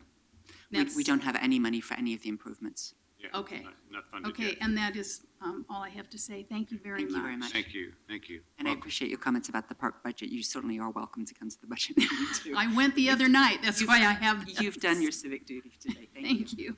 Welcome. Good afternoon. Thank you. My name's Eli Ahern. I'm a local Hillsdale community member and volunteer in the maintenance of trails and native revegetation at Riverview Natural Area. I wanted to ask for a raise of hands for those in support of mountain bike specific trails within the Riverview Natural Area. In attendance, the public's interest should not be dismissed from the current master planning process unless tested scientific evidence proves that modern off-road cycling inhibits achieving the goals of conservation and wildlife preservation at this site. Without such evidence, it is clear that the proposed management plan is incomplete without including mountain bike-specific trails or by providing substantial evidence that mountain bike-specific trails inhibit the primary goals proposed at the site. Thank you. Thank you. Thank you very much. Thank you all. The next three are Josh Easton, Andrew Jansky, and Warren Johnson. And then the last two who signed up will be Charlie Sponsel and Kathleen Walker. Good afternoon, welcome. Thank you. My name's Warren Johnson. Honestly, I didn't hear about this until last night, so I don't know much about the proposal. But I have sat through most of the discussion, and I think my bias would be that everybody wants to use this property. It's very clear. What I didn't hear today is reasons why mountain bikes should be excluded. Is it believed that they're going to cause damage to the property, to the goals of the property? I do think that's something that if it was discussed and I missed it, I apologize. But if it hasn't been thoroughly explored, I think it ought to be. I am a mountain biker. I've built trails as an Eagle Scout and working for the Forest Service in my earlier years. And I also have had a very good experience both as a hiker and a cyclist in the belief that these trails can be shared and that people are respectful of each other. And if bad things have happened, at least in my experience. Sometimes it's about the trail design, making sure that you can see people far enough in advance, slow down, and the people that are also using the trail can hear you and see you as well in many cases. So appreciate the opportunity to be here, and I'm really excited about what you guys have accomplished thus far. I hope that the discussion can continue, and thank you very much. Thank you. Thanks. Welcome. Hello, and thank you very much for the opportunity to speak here today. My name is Joshua Easton. I'm a professor of environmental politics and governance at Portland State University. I'm also an advocate for conservation and preservation, as well as a homeowner in the Collins View neighborhood, which is adjacent to the Riverview Natural area. I'm also a former professional trail builder and designer, so I think that I can see this issue from several different angles. I want to say that I do not support the adoption of this management plan at this time because, as some have suggested earlier, it makes absolutely no sense to lock ourselves into a management plan without regard to the types of access or recreational uses that might potentially be allowed there someday. We've gone back and forth about the possibility of trail adjustments or slight modifications to this existing plan should it be adopted, and should mountain bikes be allowed there. I'm not sure that that's consistent with the type of use that a multi-use trail would require. In my position as an academic, I like to look at facts and research rather than assumption and hyperbole and anecdotal rhetoric in judging the legitimacy of public policy. As a citizen, I like to think that policymakers base policy on legitimate research and a technocratic orientation. I'm not sure that that has been the case in banning mountain bikes in RVNA. I understand some of the reasons and some of the rationale behind proceeding cautiously, but I do want to note that mountain bikes, unlike what was suggested earlier, are not inconsistent with the conservation easement itself. I want to read one line from the conservation easement, and this is section B, permitted uses, and that is grantor reserves all rights accruing from the ownership of the property, including the right to engage in or permit or invite others to engage in all uses of the easement area that are not inconsistent with the terms of this easement or expressly prohibited herein. Now, while mountain biking is not expressly designated as an acceptable activity, it's certainly not inconsistent with the terms of the easement.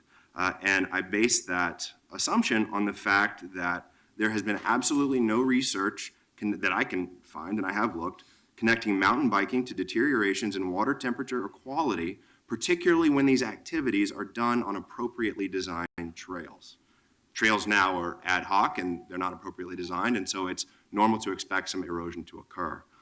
Furthermore, there has been no research, at least that I'm aware of, on the actual volume of water flow that goes into the Willamette from the RVNA property. So we're not even really sure how much water, because as part of the plan suggests, part of the reason and the rationale behind the conservation easement was to provide a cold water source into the Willamette for salmonids. We're not even really sure that a lot of water, a significant amount of water flows in. And I see that my time has expired here, so I'll stop there. I only want to say that if done correctly and if designed correctly, these uses are entirely consistent with the conservation plan at RVNA. Welcome. Good afternoon, Mayor and Commissioners. I feel like I'm watching Groundhog Day, and I'm Bill Murray. Actually, I'm Andrew Jansky, the Advocacy Chair of Northwest Trail Alliance. Our group has been around for 27 years under other names. We're living the same nightmare year after year within the city of Portland regarding bike access to trails. Back then, many of the folks you see in the room were not even born. A lot of them had to go back to work because they had to take off an hour from their day job because we were too busy trying to work, build a career, raise a family, and to come to a midday meeting like this. So it's pretty hard for them to make it. So it's really good to see. I think what you see them showing is a pretty big deal. So I think one thing you can see is the conversation about off-road cycling is changing. It's moving more, it's getting elevated, and part of that's based on the mayor's leadership and the support from the city council. So, we definitely look forward to open and honest discussion about the future of cycling in Portland. We just have one problem, and that's a negative legacy in the form of the plan before you. And that was influenced by people in a process that was really typical of the last 25 years about the discussion about mountain biking. And that's about how long we haven't been able to mountain bike in Portland. So my question is, will this city council be the last to replay in Groundhog Day, and simply rubber stamp this and move a flawed public process forward? Or do you want to be remembered as the first council to take a progressive view on cycling and really acknowledge that fossil fuel saved by avoiding thousands and thousands of miles driven to ride a bike is that important? I would like you to consider how much of Riverview is actually dedicated to offset the carbon from all of us driving an hour every weekend to go biking, maybe twice. I probably drive 4,000 miles to go biking every year, at least. So if I could do it here, that might save some things at Riverview. There are many things in the management plan that are good, but the trail alignment portions are influenced behind the scenes in a closed process, and it does not really reflect the best recreation options for the city of Portland. So I see you have really one option at this point, and it's to not adopt it right now. The plan is good, it's got good stuff, but the trail alignment we have issues with. You brought up the Metro easement. We're working with Metro, and we had meetings about how you design trails. And so it came down to, do you have shared use? Do you have separate uses? How do you avoid conflicts? You have a climbing trail and a trail that people are going a little slower on. So there's some things that Metro is leading the way on how to design a trail so that we could actually avoid some of the things. The worst thing is if we move forward, allow bikes, and then they say, oh, see, this was the worst thing ever. So I think we need some flexibility to deal with that. So will you be the last council to keep the old Portland ways, or the first council to take a progressive look and look forward to an open and honest discussion about off-road cycling? Thank you. Thank you. Thank you all very much. Okay, I think we have a couple more folks, please. Yes, the last two are Charlie Sponsel and Kathleen Walker. Come on up. Anyone else that wanted to speak and didn't get signed up, come on up, join them.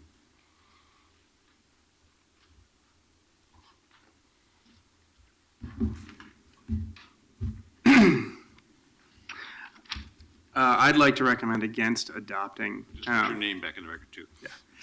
My name is Charlie Sponsel. I was a student at Lewis and Clark College, and I was a member of the Political Advisory Committee for the Riverview process. And I, as a member, filed as part of the minority report and encourage you to not adopt this plan, this highly flawed plan. So, as an anecdote, there were several dog owners on the committee, dog owners that lived in the neighborhood or didn't, that enjoyed walking their dogs on the property. We had a spirited discussion about whether dogs were compatible with the resource preservation goals for Riverview. They were not, and the dog owners acquiesced, and that's a beautiful thing, subordinating your personal preferences, expressing your personal preferences, but then subordinating them for the will of the group. That is what democracy is all about. That is what the city of Portland wants to be about.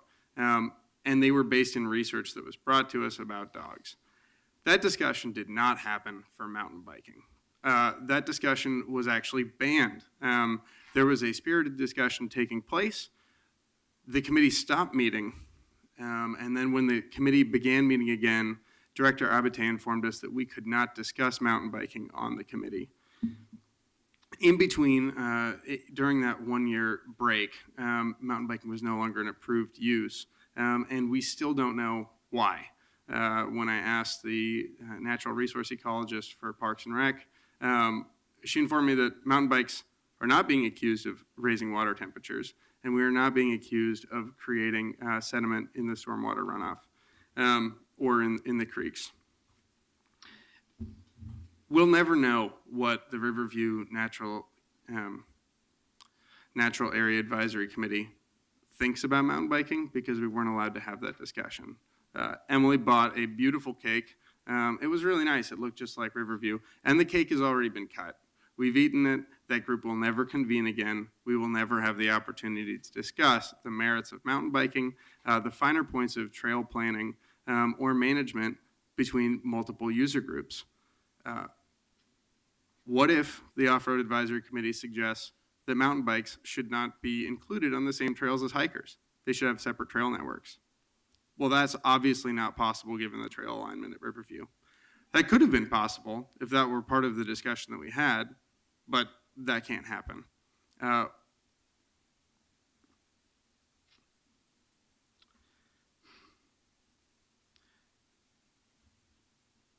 It is totally illogical to approve this plan until we have best practices in mind for mountain biking for the city of Portland. We don't. Thank you. Thank you. Welcome. Hi. Thank you. I'm writing to encourage you and your staff to hold off on approving this Riverview Natural back Area. in the Oh, record, I'm too. sorry, Kathleen Walker. To hold off on approving it, or short of that, to adopt it with the caveat that it may be amended pending outcome of the off-road trail plan currently being developed. I'm a recently retired Forest Service Trails Planner and Recreation Manager on the Mount Hood National Forest for almost 30 years, and my daughter attends neighboring Lewis and Clark College. I came late to the table for Riverview when I asked Eric Tonkin of Selwood Cycles where she and I could ride bikes around Lewis and Clark and get from Lewis and Clark down to Selwood. 2 weeks later, it was closed to bikes.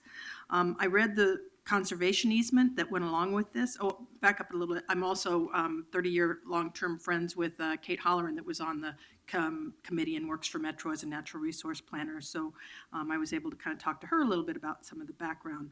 But I did read the easement that was signed by all parties, and I wanted to kind of quote because a lot of that easement language has been quoted, but I think the second general purpose there on that easement was preservation of land areas for outdoor recreation by the general public. So that recreation all along, in addition to fish and wildlife habitat protection, was part of the equation on that easement. There's additional mentions in the easement for recreation.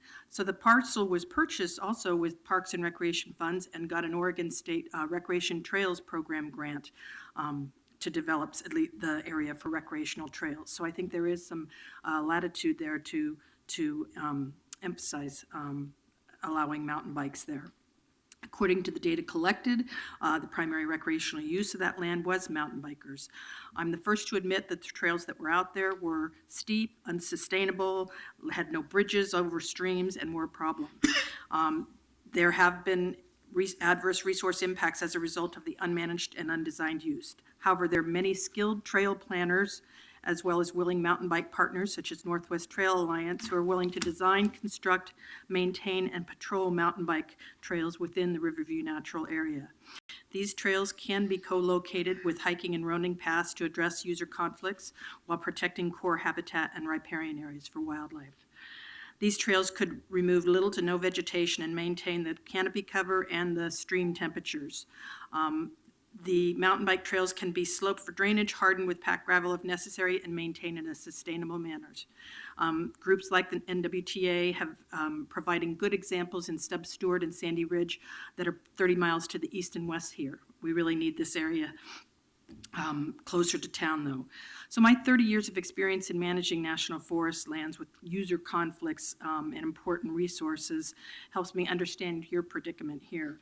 But an admired leader said that at this time, you can't set this area aside like a rare book and say nobody can touch it.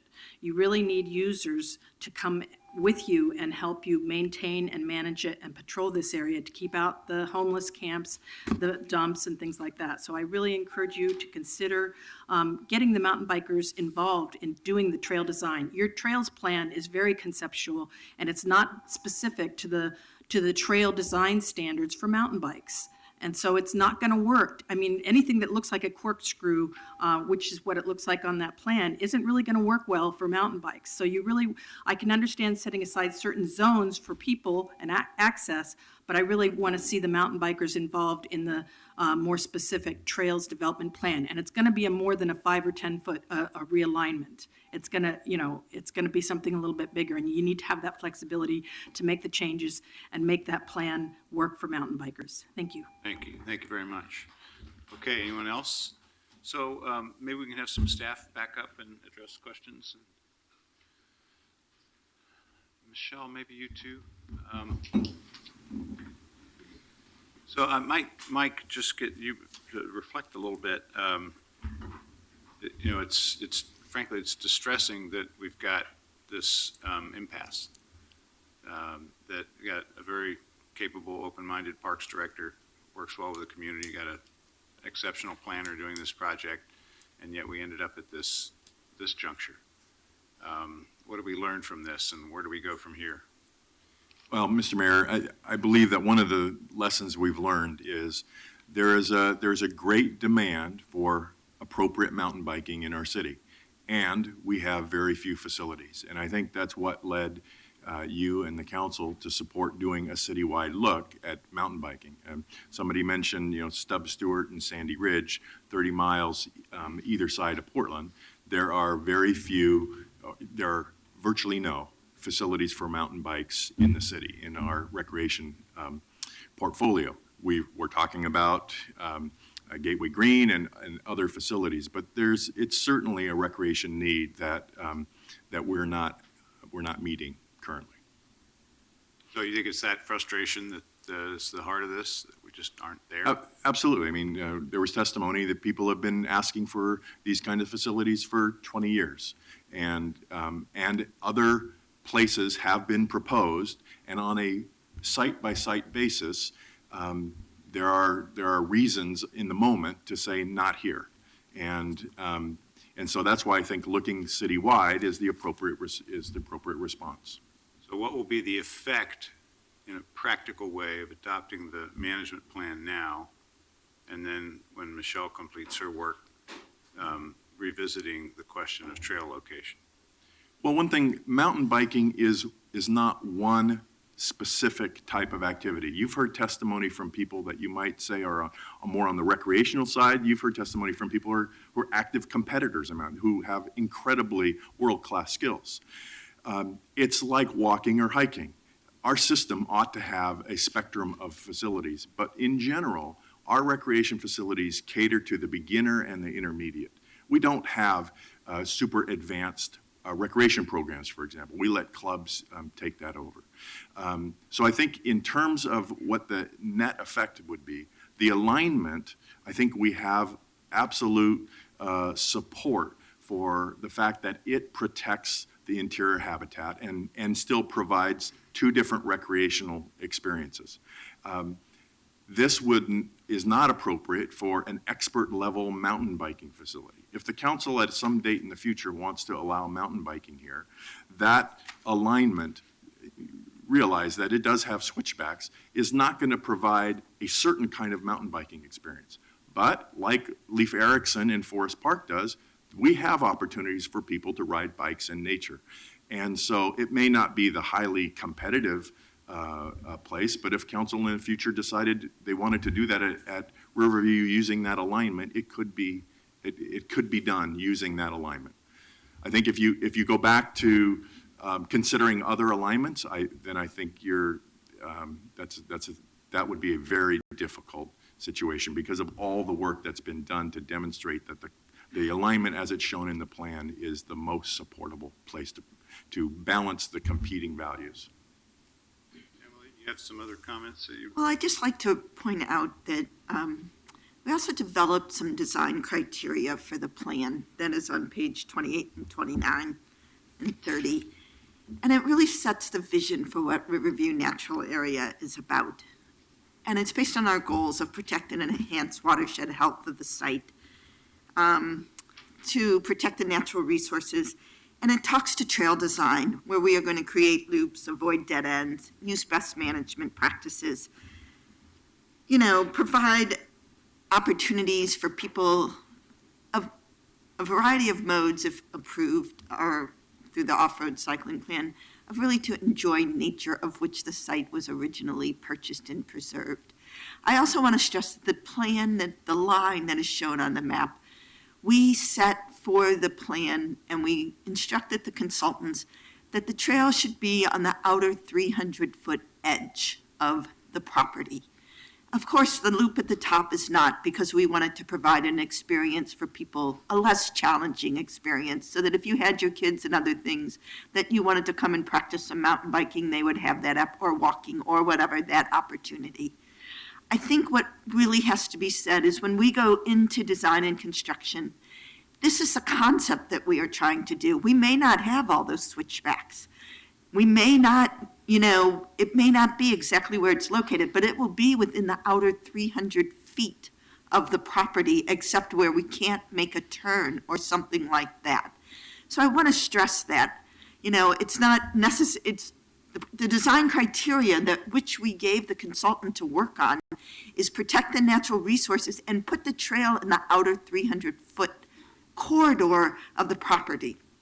So we will have some opportunity, if mountain biking is allowed back into Riverview. We have talked about this in parks. We will go back out to the community. We will have the conversation with the community about the mountain bike trail, what it's going to look like, how it is going to be managed, who it is going to be maintained by. All of those things. Will we only allow mountain biking on Monday, Wednesday, and Friday? Will it only go one direction? We have made that commitment within parks that if this comes back in, we will go back out to the community to have that conversation with them. So why not do that before completing this? That's the bottom line question that's being raised by the biking advocates. We were instructed not to have that opportunity as part of this plan.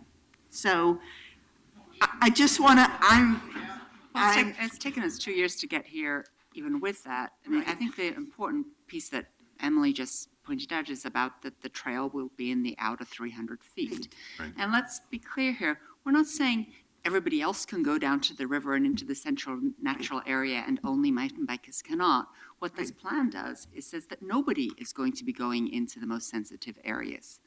And so that's what it's doing. It's a natural area framework plan.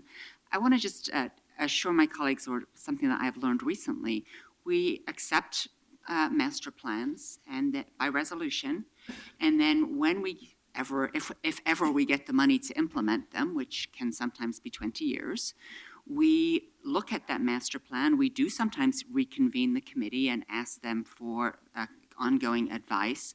In the case of the Lentz Park master plan, we recently looked at where they had located the turf field and started questioning, is that actually the best place for that? So we went back to the committee, said, we could take out fewer trees if we put it in this alignment. What do you think of that? Committee and the community said, no, actually, we like the original master plan, and that's what we're moving forward with. It's not like it's defined within even 5 or 10 feet. It's a concept, and more particularly, it delineates the sensitive core of the site where all we're going to be doing is education and research and quality. Yeah. Exactly, and that is why I pointed out the design criteria, because that is really what was guiding the access concept, was this design criteria and what the vision was for, what the vision is for Riverview. So if the heart of the matter is preserving the core of the natural area as such, and if you've made it clear that the trails are going to be in the outer 300 feet, then why the interim prohibition of biking if you've got trails in the outer 300 feet? Because the way you have to design the trail in order to be able to discourage people from going through the sensitive area. And since we don't have the money to do that, as we heard earlier, it would be $1.5 million to actually construct an environment where it would be easier to stay on the trail than to go off it. Right now, there's no improvements at all. So that you're coming at this, then your claim here is that you're coming at this from a practical standpoint, that you can't police the question. Yeah, we can't, we can't, not only can we not police, we can't even provide the improved trails. These trails don't exist yet, I get that. That's correct. Right. There are trails on the site, but as many have testified, they're too steep. There's erosion that's happening on the site now currently. So remind us, Michelle, the timeline for the completion of your project. We are looking to have that to council this year. And Michelle, actually, this question for everybody, including my colleagues. I'm concerned about the suggestion that the off-road bicycling master plan could recommend particular forms of trails in Riverview, but the decision we make today is going to preclude consideration of what they're recommending. So I'd like some assurance that it will be possible to consider changes to the Riverview Trails Plan if the off-road bicycling master plan recommends different options.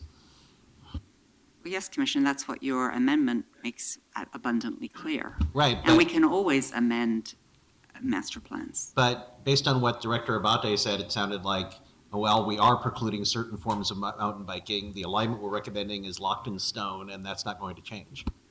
I think there's two things. There is a alignment that's shown in the plan, but as Emily said, in all of our master plans, they're conceptual.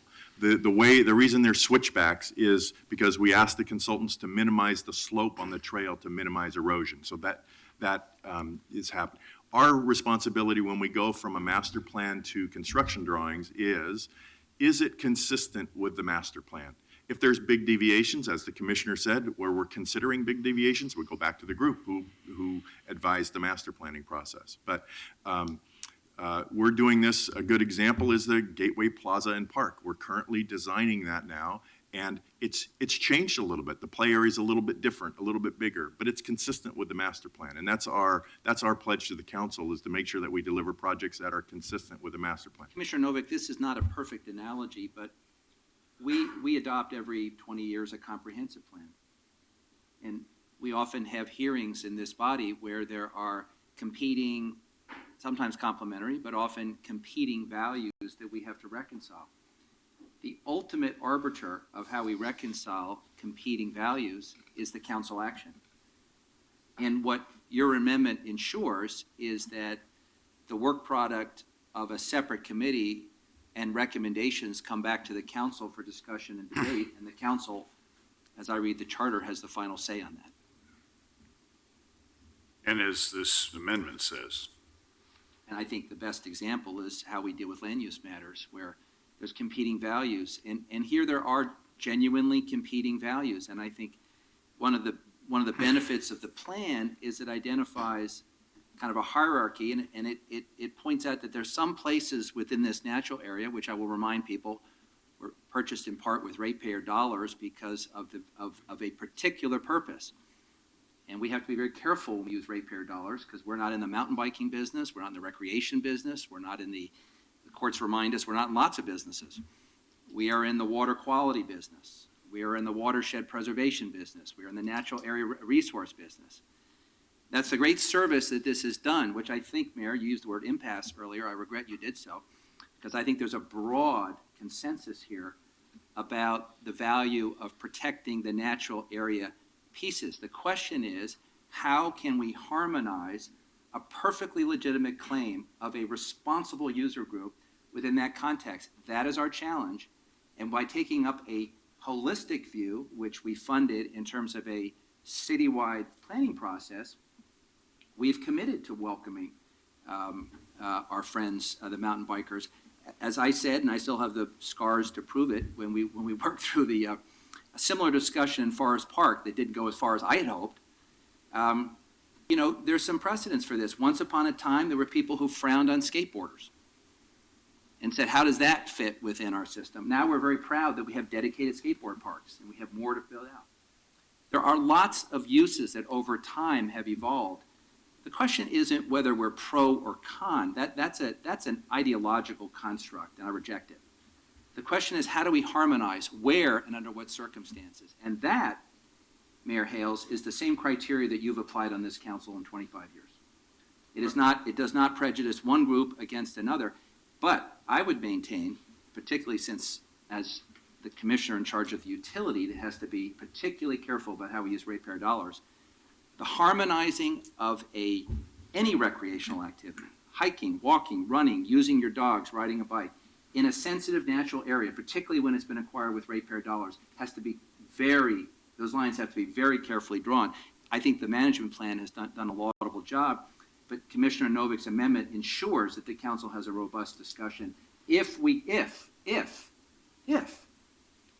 a recommendation from the citywide task force that we ought to put some resources here. My guess is that we're going to get recommendations for a plethora of options. Because the idea is not just to have one place, it's to have many. That's why we're pursuing Gateway Green. That's why we work with, on pump trails in various parks. That's why we're looking at expanding existing facilities in Forest Park. It's holistic. And I've heard nothing which says that we're restricted when it comes back to us from making necessary changes. If the committee, in its wisdom, thinks this is appropriate, and if the council, a majority of the council, believes so, and I believe there's a majority of the council that's already kind of signaled that they'd like to see if we can be flexible on this. So I think the record's been made.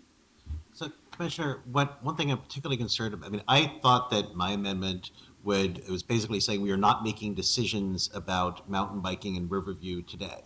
But what Director Abate said is, yes, we are making a decision that certain forms of mountain biking will be prohibited. Now, I'm not a mountain biking expert, but I actually like the audience to indicate with raised hands, are you concerned by that statement of Director Abate, or is that okay? So, I mean, if we are making, I wasn't prepared today to make decisions about precluding certain forms of mountain biking, and from what Director Abate said, adopting this report would do that. But we're precluding particular areas. So the plan is absolutely silent on whether particular kinds of recreational activities are allowed in the sensitive inner area. It says all of them are not allowed. It says that we're protecting the inner area. So it's not that we're saying everybody else is welcome to wander down to the streams and mountain bikes have to stay out. It's saying everybody's going to stay out. Yeah, if I might just clarify, maybe I wasn't very clear. Right now, on page 30, it says interim prohibited, biking of any kind within the site. That's interim, that's today, if you accept this plan.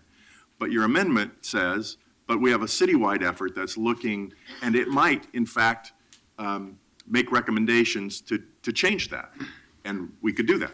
So what I meant to say is not in perpetuity, it's subject to the council's direction after the citywide plan. Well, let me just read from page 48. As plan implementation, the use of mountain bikes will remain a prohibited use until completion of the city's off-road cycling master plan, through which Riverview Natural Area will be considered as a candidate property for cycling. It says that right in the plan. Emily, you look like you're going to add some illumination as well, or did Mike cover it? Mike covered it. I just would like to reiterate for all of us the vision of what Riverview Natural Area was purchased for.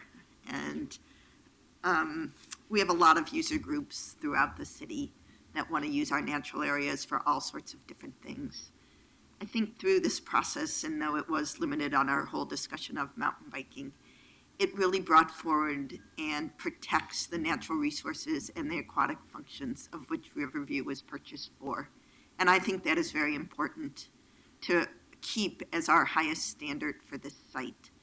And I think also that through our design criteria, which we were very thoughtful about, again, I want to reiterate that we looked at that the outer 300 feet is possible for recreation. That is what we instructed our consultant to do. They did the best job they could without going out and staking in the field and looking where every turn is and where every tree is. And if mountain biking is brought back in the site again, we will be looking within that 300 feet as the best place to put a trail that will accommodate all users safely. So is it possible, in your opinion, that once the off-road plan is completed, that there could be additional trail sections in that outer 300 feet in addition to the line that's shown on the map now?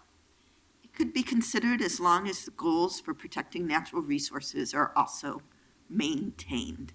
What I really want people to understand is it would be very difficult for us, both the way the property was purchased and why we're protecting the natural resources, to put trails through in the interior of that site. Oh, I understood that, but I'm saying valuable. in that outer 300 feet, could there be more than one trail? That is a possibility, and that's what I wanted to, it depends on what mountain biking comes in.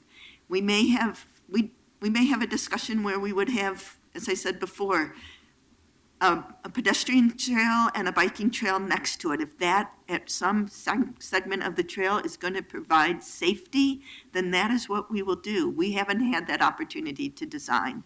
We will look at all those things through the design process that meets the trail guidelines and the goals of the natural By resource the way, management I've been on plan. this council 7 years, and I've lost track of how many plans we've adopted. But, you know, in almost every other context, we are urged to adopt a plan which sets forth a framework, and then to look at the specific cases. We did it in the Bicycle Master Plan. We did it in the Climate Action Plan. We did it most recently in a plan that stated our values around export of fossil fuels. Time and time again, we set the vision with the plan, understanding that it is inherently flexible, but it sets out the things that we have to look at. And I think what you've heard from your project manager on the second part of this exercise, which is the citywide look on off-road cycling, is that this plan offers a set of values and cautionary notes and science upon which good judgments can be made about opportunities citywide.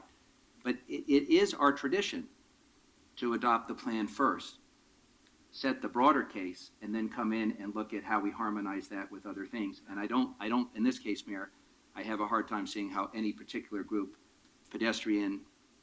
hikers, runners, people with dogs, off-road cyclists, and others are being treated any differently. No, I hear you on that. I guess the purpose of this discussion, in my mind, is to make sure we get some things on the record, and to get some things clear about what we are going to consider and aren't going to consider later on if we do adopt this plan. So, Mike, let me return to something you said in passing, but I think it's really important, and it's maybe part of why we got to this level of anxiety about mountain biking in general and about this plan in particular.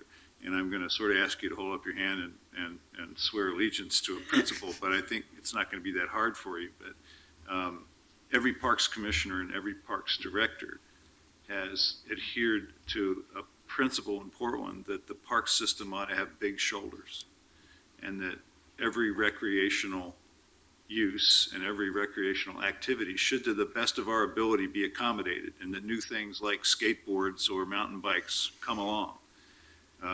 Or, God forbid, drone competitions. I'm making that one up. I hope that's not here yet. The permit is in on that one, yeah. But we do have people flying little gasoline-powered airplanes around in circles in Delta Park. So, we accommodate a almost bewildering variety of recreational uses. And the point is that we keep trying to do that. I trust that you, like your predecessors, believe that's still a good principle, and that we should still be trying to the best of our ability and with the dollars we can lay our hands on to meet all those different needs that our citizens have. I do, Mr. Mayor, and I would expand that to say one of the things that's very important is the role that Parks and Recreation plays on community health. And in these times, the more we can do to give people opportunities to get outside and physically active, the better, because our culture is fighting against that. And virtual is not the same as real. And so I'm committed to providing as wide a diversity of recreational opportunities as possible. We've talked about bike polo. That's one of my favorites, just because it's a very small group, but they're very passionate. They're very committed to it. We do have an amazing park system that can accommodate many, many diverse outdoor recreational activities. All right, Mike, you gave a wonderful answer, but I'm going to qualify it, because I'm going to speak for the Bureau of Environmental Services. Our shoulders are less broad. Mm-hmm. And we have people coming to us all the time with extremely compelling asks in natural areas, including creating places for people to camp, creating recreational opportunities, staging events. They're all very compelling. But we are not in the recreational parks business. And we have a different filter. And we are going to err in our analysis on the side of protecting the natural resources. And the challenge, Mayor, in the Great Portland tradition is harmonizing these values. I do not see them as inconsistent, and Riverview, because of the different funding sources, Metro, and two pots in the city, is a unique challenge of how we can harmonize. And we've had some testimony about an easement, which is pretty important document, which has some specific language. But BES and Parks have a great tradition of working together. We're all committed to the same thing, which is a better Portland. Can we find ways to try to harmonize? Yes. Have we made a record at this hearing and where there has been a signal that we need to be as flexible as possible within the constraints of the ecological health of the property we acquired? Yes.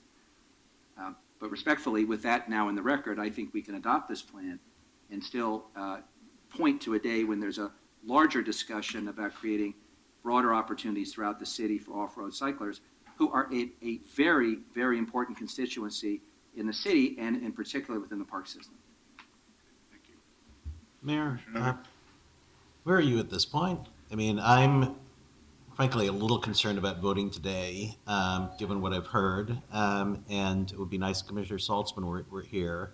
But, I mean, I think you share my concerns. Are you satisfied that we are going to have enough flexibility going forward that you'll be willing to support to vote for this? I share your concerns, and I was originally interested in delaying. I think given this discussion and your amendment, I could vote for it today with some things on the record that I'll add to what I've already put on the record. So if that's satisfactory to you, Commissioner Novick, if you're willing to proceed today, I'd like to proceed to take a vote. With considerable hesitation, yes, but I appreciate the discussion we've just had and Commissioner Fish's remark about significant flexibility. So, okay, let's take a vote. Thank you very much, staff. Let's take a vote, please, unless there's any further questions that you have for our resource people. Well, thank you very much, everybody who's participated on all sides, and there's not just two sides to this, there's multiple sides. I am more proud than ever of my staff in Portland Parks and Recreation, and thank you so much, especially Emily Roth, who has guided this process through thick and thin, and sometimes has had to implement directions of her commissioner and others that we're not able to explain fully to the public. We do have a responsibility to ratepayers, as Commissioner Fish mentioned, that this is not only a park, it's managed by Portland Parks and Recreation, but it was purchased with millions of dollars of ratepayer dollars. And we need to be very careful then to protect the purposes for which it was purchased.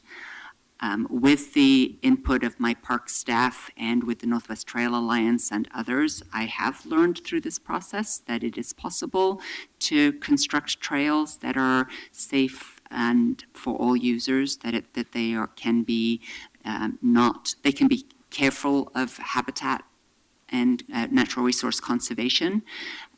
With the discussion that we've had today of where the trails are, not only for potential mountain bike use, but also for all human use, I will be open to a recommendation from the off-road cycling plan, as Bob Salinger of Audubon said, that it seems that it is quite feasible to put a mountain bike path around in or near the designated location of the trail. The important part to me is the protection of the internal watershed and habitat area, and I think that's the key value of this plan.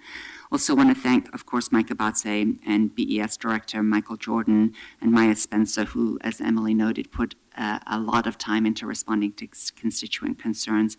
Thank you very much to all of the Project Advisory Committee members for your 2 years of service, not only on this plan, but for really pushing the discussion of citywide, what are we going to do to accommodate this use that really doesn't have facilities in Portland.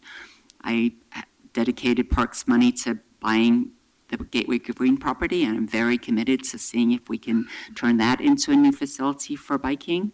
The pump track at Ventura Park is phenomenal, and I want to see how many more of those can we put in at parks citywide, and also to revisit the issue of Forest Park and where there might be some more appropriate places for all kinds of recreational opportunities where we could share our natural areas. I mean, I think that the passion that I've heard in the room today is partly because there isn't enough to go around. And that is the case in many of the issues that we hear about, be it the city budget, be it housing, all kinds of city services, and indeed land. We just don't have enough for everything that everybody would want to do in them. And so we need to develop these kinds of thoughtful master plans that decide in a framework what we think the bottom line is. I appreciated Mike Hauk's comment that he wouldn't feel comfortable moving forward with the off-road cycling plan unless this master plan is accepted, because it does set the framework. But as was noted, master plans are subject to revisiting. If necessary, we can bring that to council. And it's important to have a framework that sets the design guidelines and many of the values and principles. Parks was a partner in this purchase because we as a city saw the recreational opportunities in Riverview and recreational opportunities of all kinds. I particularly appreciated the second to last speaker who discussed the issues of dogs in this area. I was frankly expecting at least an hour and a half of testimony from dog owners, and it's a testimony to the thoroughness of the committee's deliberations and of the community outreach that indeed dog owners, you didn't know about this hearing, but also accept that this area was purchased with some very special purposes in mind, and that water quality has to be one of the foremost of that. I appreciate my colleagues' discussion, and especially Commissioner Novik's amendment, which calls out the part of the plan implementation that indeed the council is going to revisit this after the discussion. It's really important to know too about the funding, that we adopt master plans in part because then we can go after state and other grants to get funding to implement them. There's almost no grant that you can go for unless a master plan has been adopted. And so that's one of the many reasons for adopting this plan today rather than waiting, is that we want to start looking around for opportunities for funding, because $5 million is a lot of money, and this year Parks is being asked to cut $2.9 million, and we have hundreds of millions of deferred maintenance on existing facilities that we need to address, as well as looking at how do we expand opportunities in many different areas of Portland where we frankly don't have enough. So thank you very much, colleagues, for your support of this plan. Aye. Trish? Well, Commissioner Fritz has said just about everything I would like to say. But I'll start by just making a comment about how we have these discussions. In the old days, when my family actually lived, we shared the same house and they weren't all in Europe, I would go home after a day like this and I would say that I'm surprised I get paid to do this work. And the point that I would make is that I have a front row seat in something that is kind of expected in Portland but doesn't work as well in other places, which is a civil conversation among people that have disagreements, in which everybody is passionate and thoughtful. And sitting up here, I agree with some stuff and disagree, but nonetheless, we give each other the respect of a chance to be heard, and then we have to make a decision. So I want to thank everyone who took time out today to come and testify and make a record. And I think the mayor has indicated earlier that the importance of having a record, because that record will guide the next process, the next steps in our process. I've had the supreme honor of having been the commissioner in charge of Portland Parks and Rec, which in the last 5 or 6 years won the gold medal as the best managed park system in the country. And I now have the honor of being in charge of the Bureau of Environmental Services. And Mike Hauk, I really appreciate what you said in your testimony about the quality of the people who work for those two bureaus and the quality of their work. And again, we can have disagreements about specific details in plans, we can have disagreements about process, and we can have an honest disagreement about sequencing. But let's take a moment to celebrate the professionals who work in both bureaus and provide great public service to our city. And in particular, Emily, thank you for your presentation and the work you've done today. It was customarily superb. I look back over 7 or so years on the council, and the acquisition of Riverview was one of the handful of the proudest moments of my service. And it wasn't just that I got to stand with my favorite governor, Barbara Roberts, and my colleague Dan Saltzman, and the Trust for Public Land, a lot of other people, and celebrate the moment. But I had learned in looking at some old Olmsted maps and plans, and I had learned in talking to some graybeards, that we had a chance to acquire a wildlife corridor, which would be the envy of the country, a wildlife corridor on the west side, which would serve many, many purposes, but would set us up for generations to come. And we had a unique moment. And so a lot of people came together to make it happen, and it wasn't a sure thing. And the closing, when we closed and acquired the property, that wasn't the end of the story because we had to defend that acquisition in a lawsuit.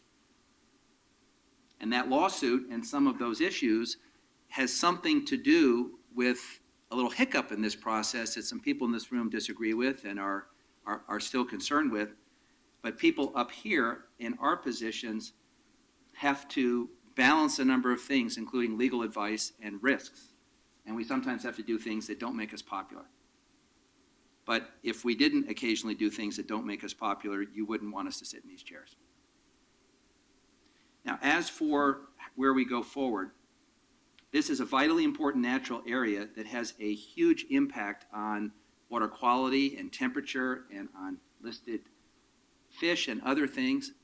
And this plan tells us that we may be able to accommodate both the preservation of the resources that really matter and that are sensitive, and what I consider to be a wholly legitimate claim of an important user group of our system that they want to have access to it. And I actually believe that there are, within the ranks of mountain bikers, the majority of mountain bikers love and care for our system just like every other user. And I hate it when we start sort of making generalizations about people's behavior. And after all, I have a bike at home and I'm proud to use it occasionally, so we shouldn't do that.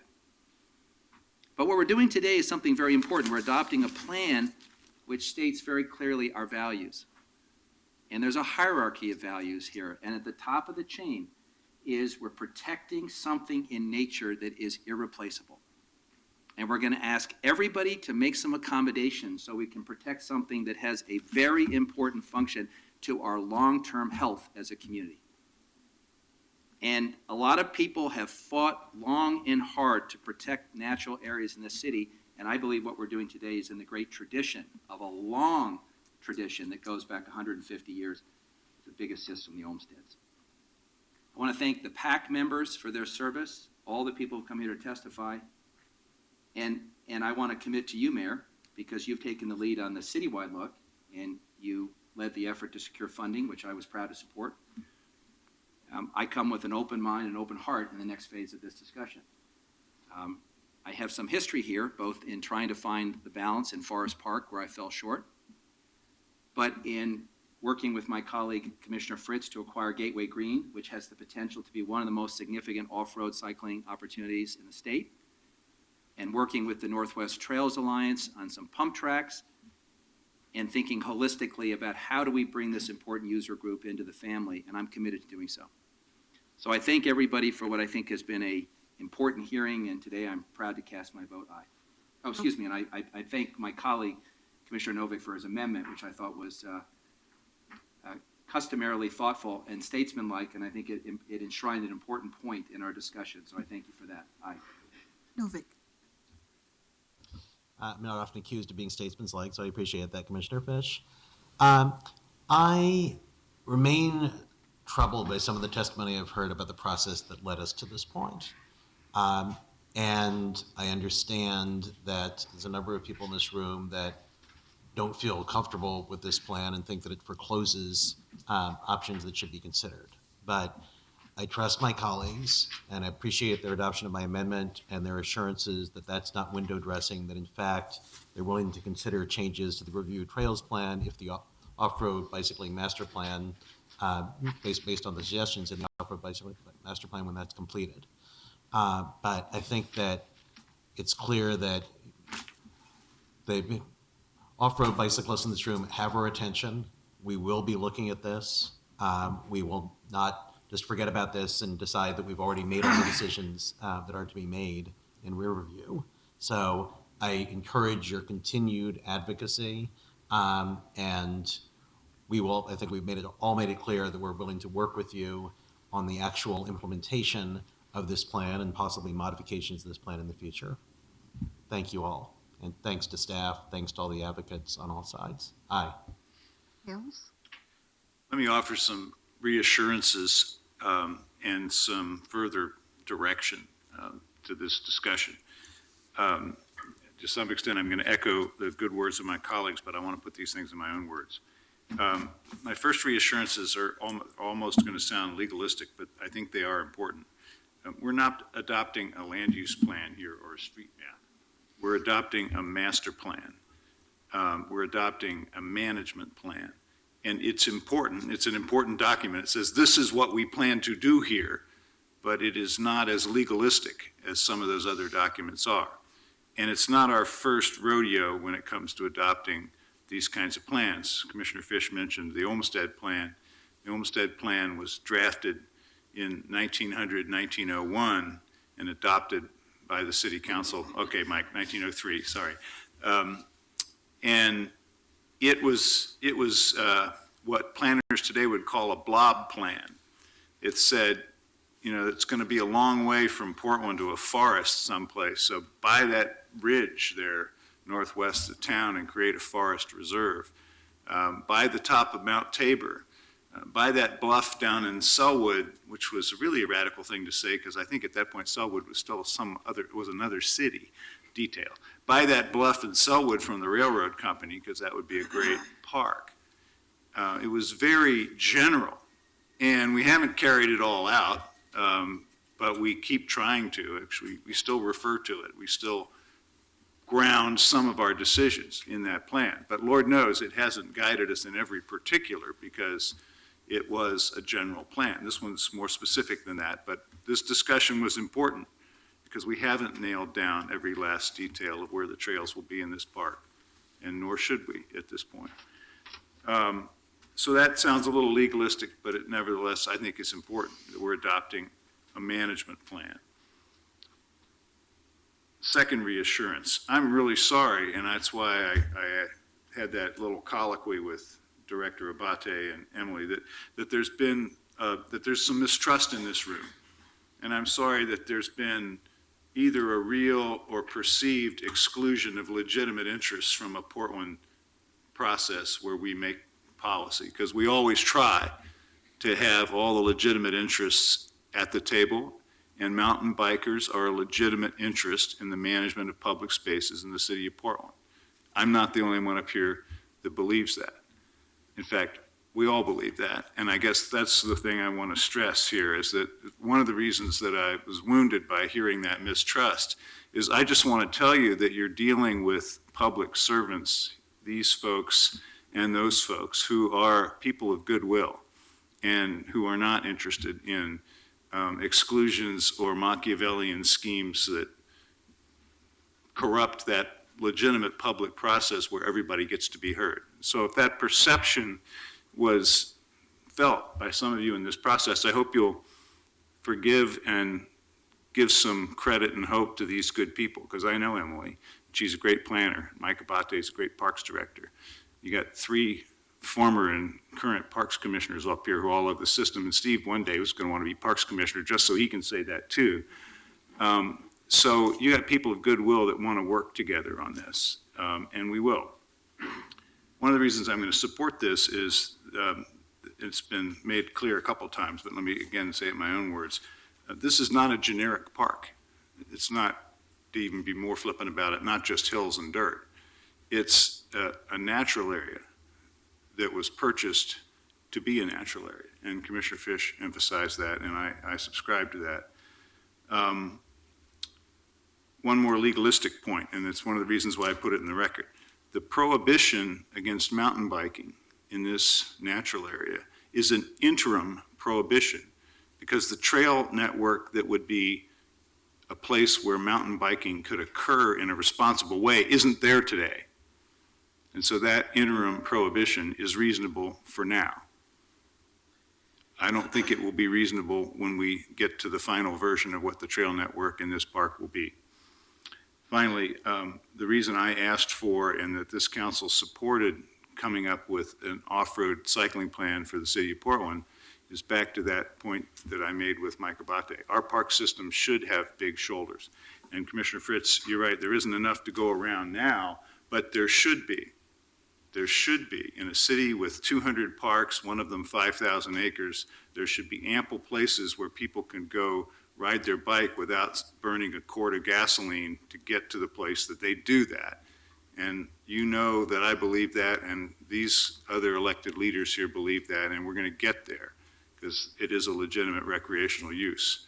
And we haven't done a very good job of accommodating it, and it's time. So Andy, and to all of you others who advocate for this, keep advocating, because you're right. We need to accommodate this legitimate recreational use in a city with a park system with big shoulders and lots of land. And we will do that. So that process that Michelle is running is not some empty appeasement or not some way to try to make you guys go away. You're right. We need to accommodate this legitimate recreational use, and Riverview may be one of the places where we do that. So with those reassurances and asterisks, I'm prepared to adopt this management plan, and I really look forward to the completion of Michelle's work. And that, again, any of you who have felt in any way like you weren't heard, please double down on getting involved in that process and making your case, because Portland should always be a place where people feel like they can come to the table, can make their case, can be heard, and where this council will listen. And that will be true. Thank you all for good work and for more good work to come. Aye. Commissioner Fritz, I think you had some comments before we close. I do. It's always hard to be the first to talk because then everybody else says things and I'm like, oh yes, that was a really good point. So first of all, you referenced the off-road cycling plan. I want to acknowledge that it was the mountain biking community who came into our Parks Budget Advisory Committee about a year ago right now and made a really compelling case for putting that $300 into our proposal, in which you then grasped and what's that? $300,000, right? Sorry. So you then took that and pulled it into the Bureau of Planning, which I think really puts it in a citywide context. So I wanted to particularly thank you for doing that, and indeed commend the mountain biking community for their advocacy. It was interesting. We had testimony about the parks budget, and earlier this week it was community gardens that were the hot spots. So we'll be addressing that tonight in our budget meeting. But then more importantly, there's somebody who I forgot to thank, and that's Patty Howard, who worked with me for 7 years in City Hall, was my parks liaison, was hugely involved in the Riverview Management Plan, indeed the Portland Utility Review Board and other water quality expert actions. Patty decided to move from City Hall at the end of December, so she's not here for me to say thank you to her, but I don't know if she's watching at home or not, and I just wanted to acknowledge all of her good work. And then also Pooja Bhatt and Tim Crail on my staff, who picked up after Patty left and have helped carry it home. So it really has been a good effort from everybody, and I just wanted to acknowledge that. Thank you, Mayor. Thank you all. Thank you very much, and we are adjourned until next week. Thank you. Commissioner?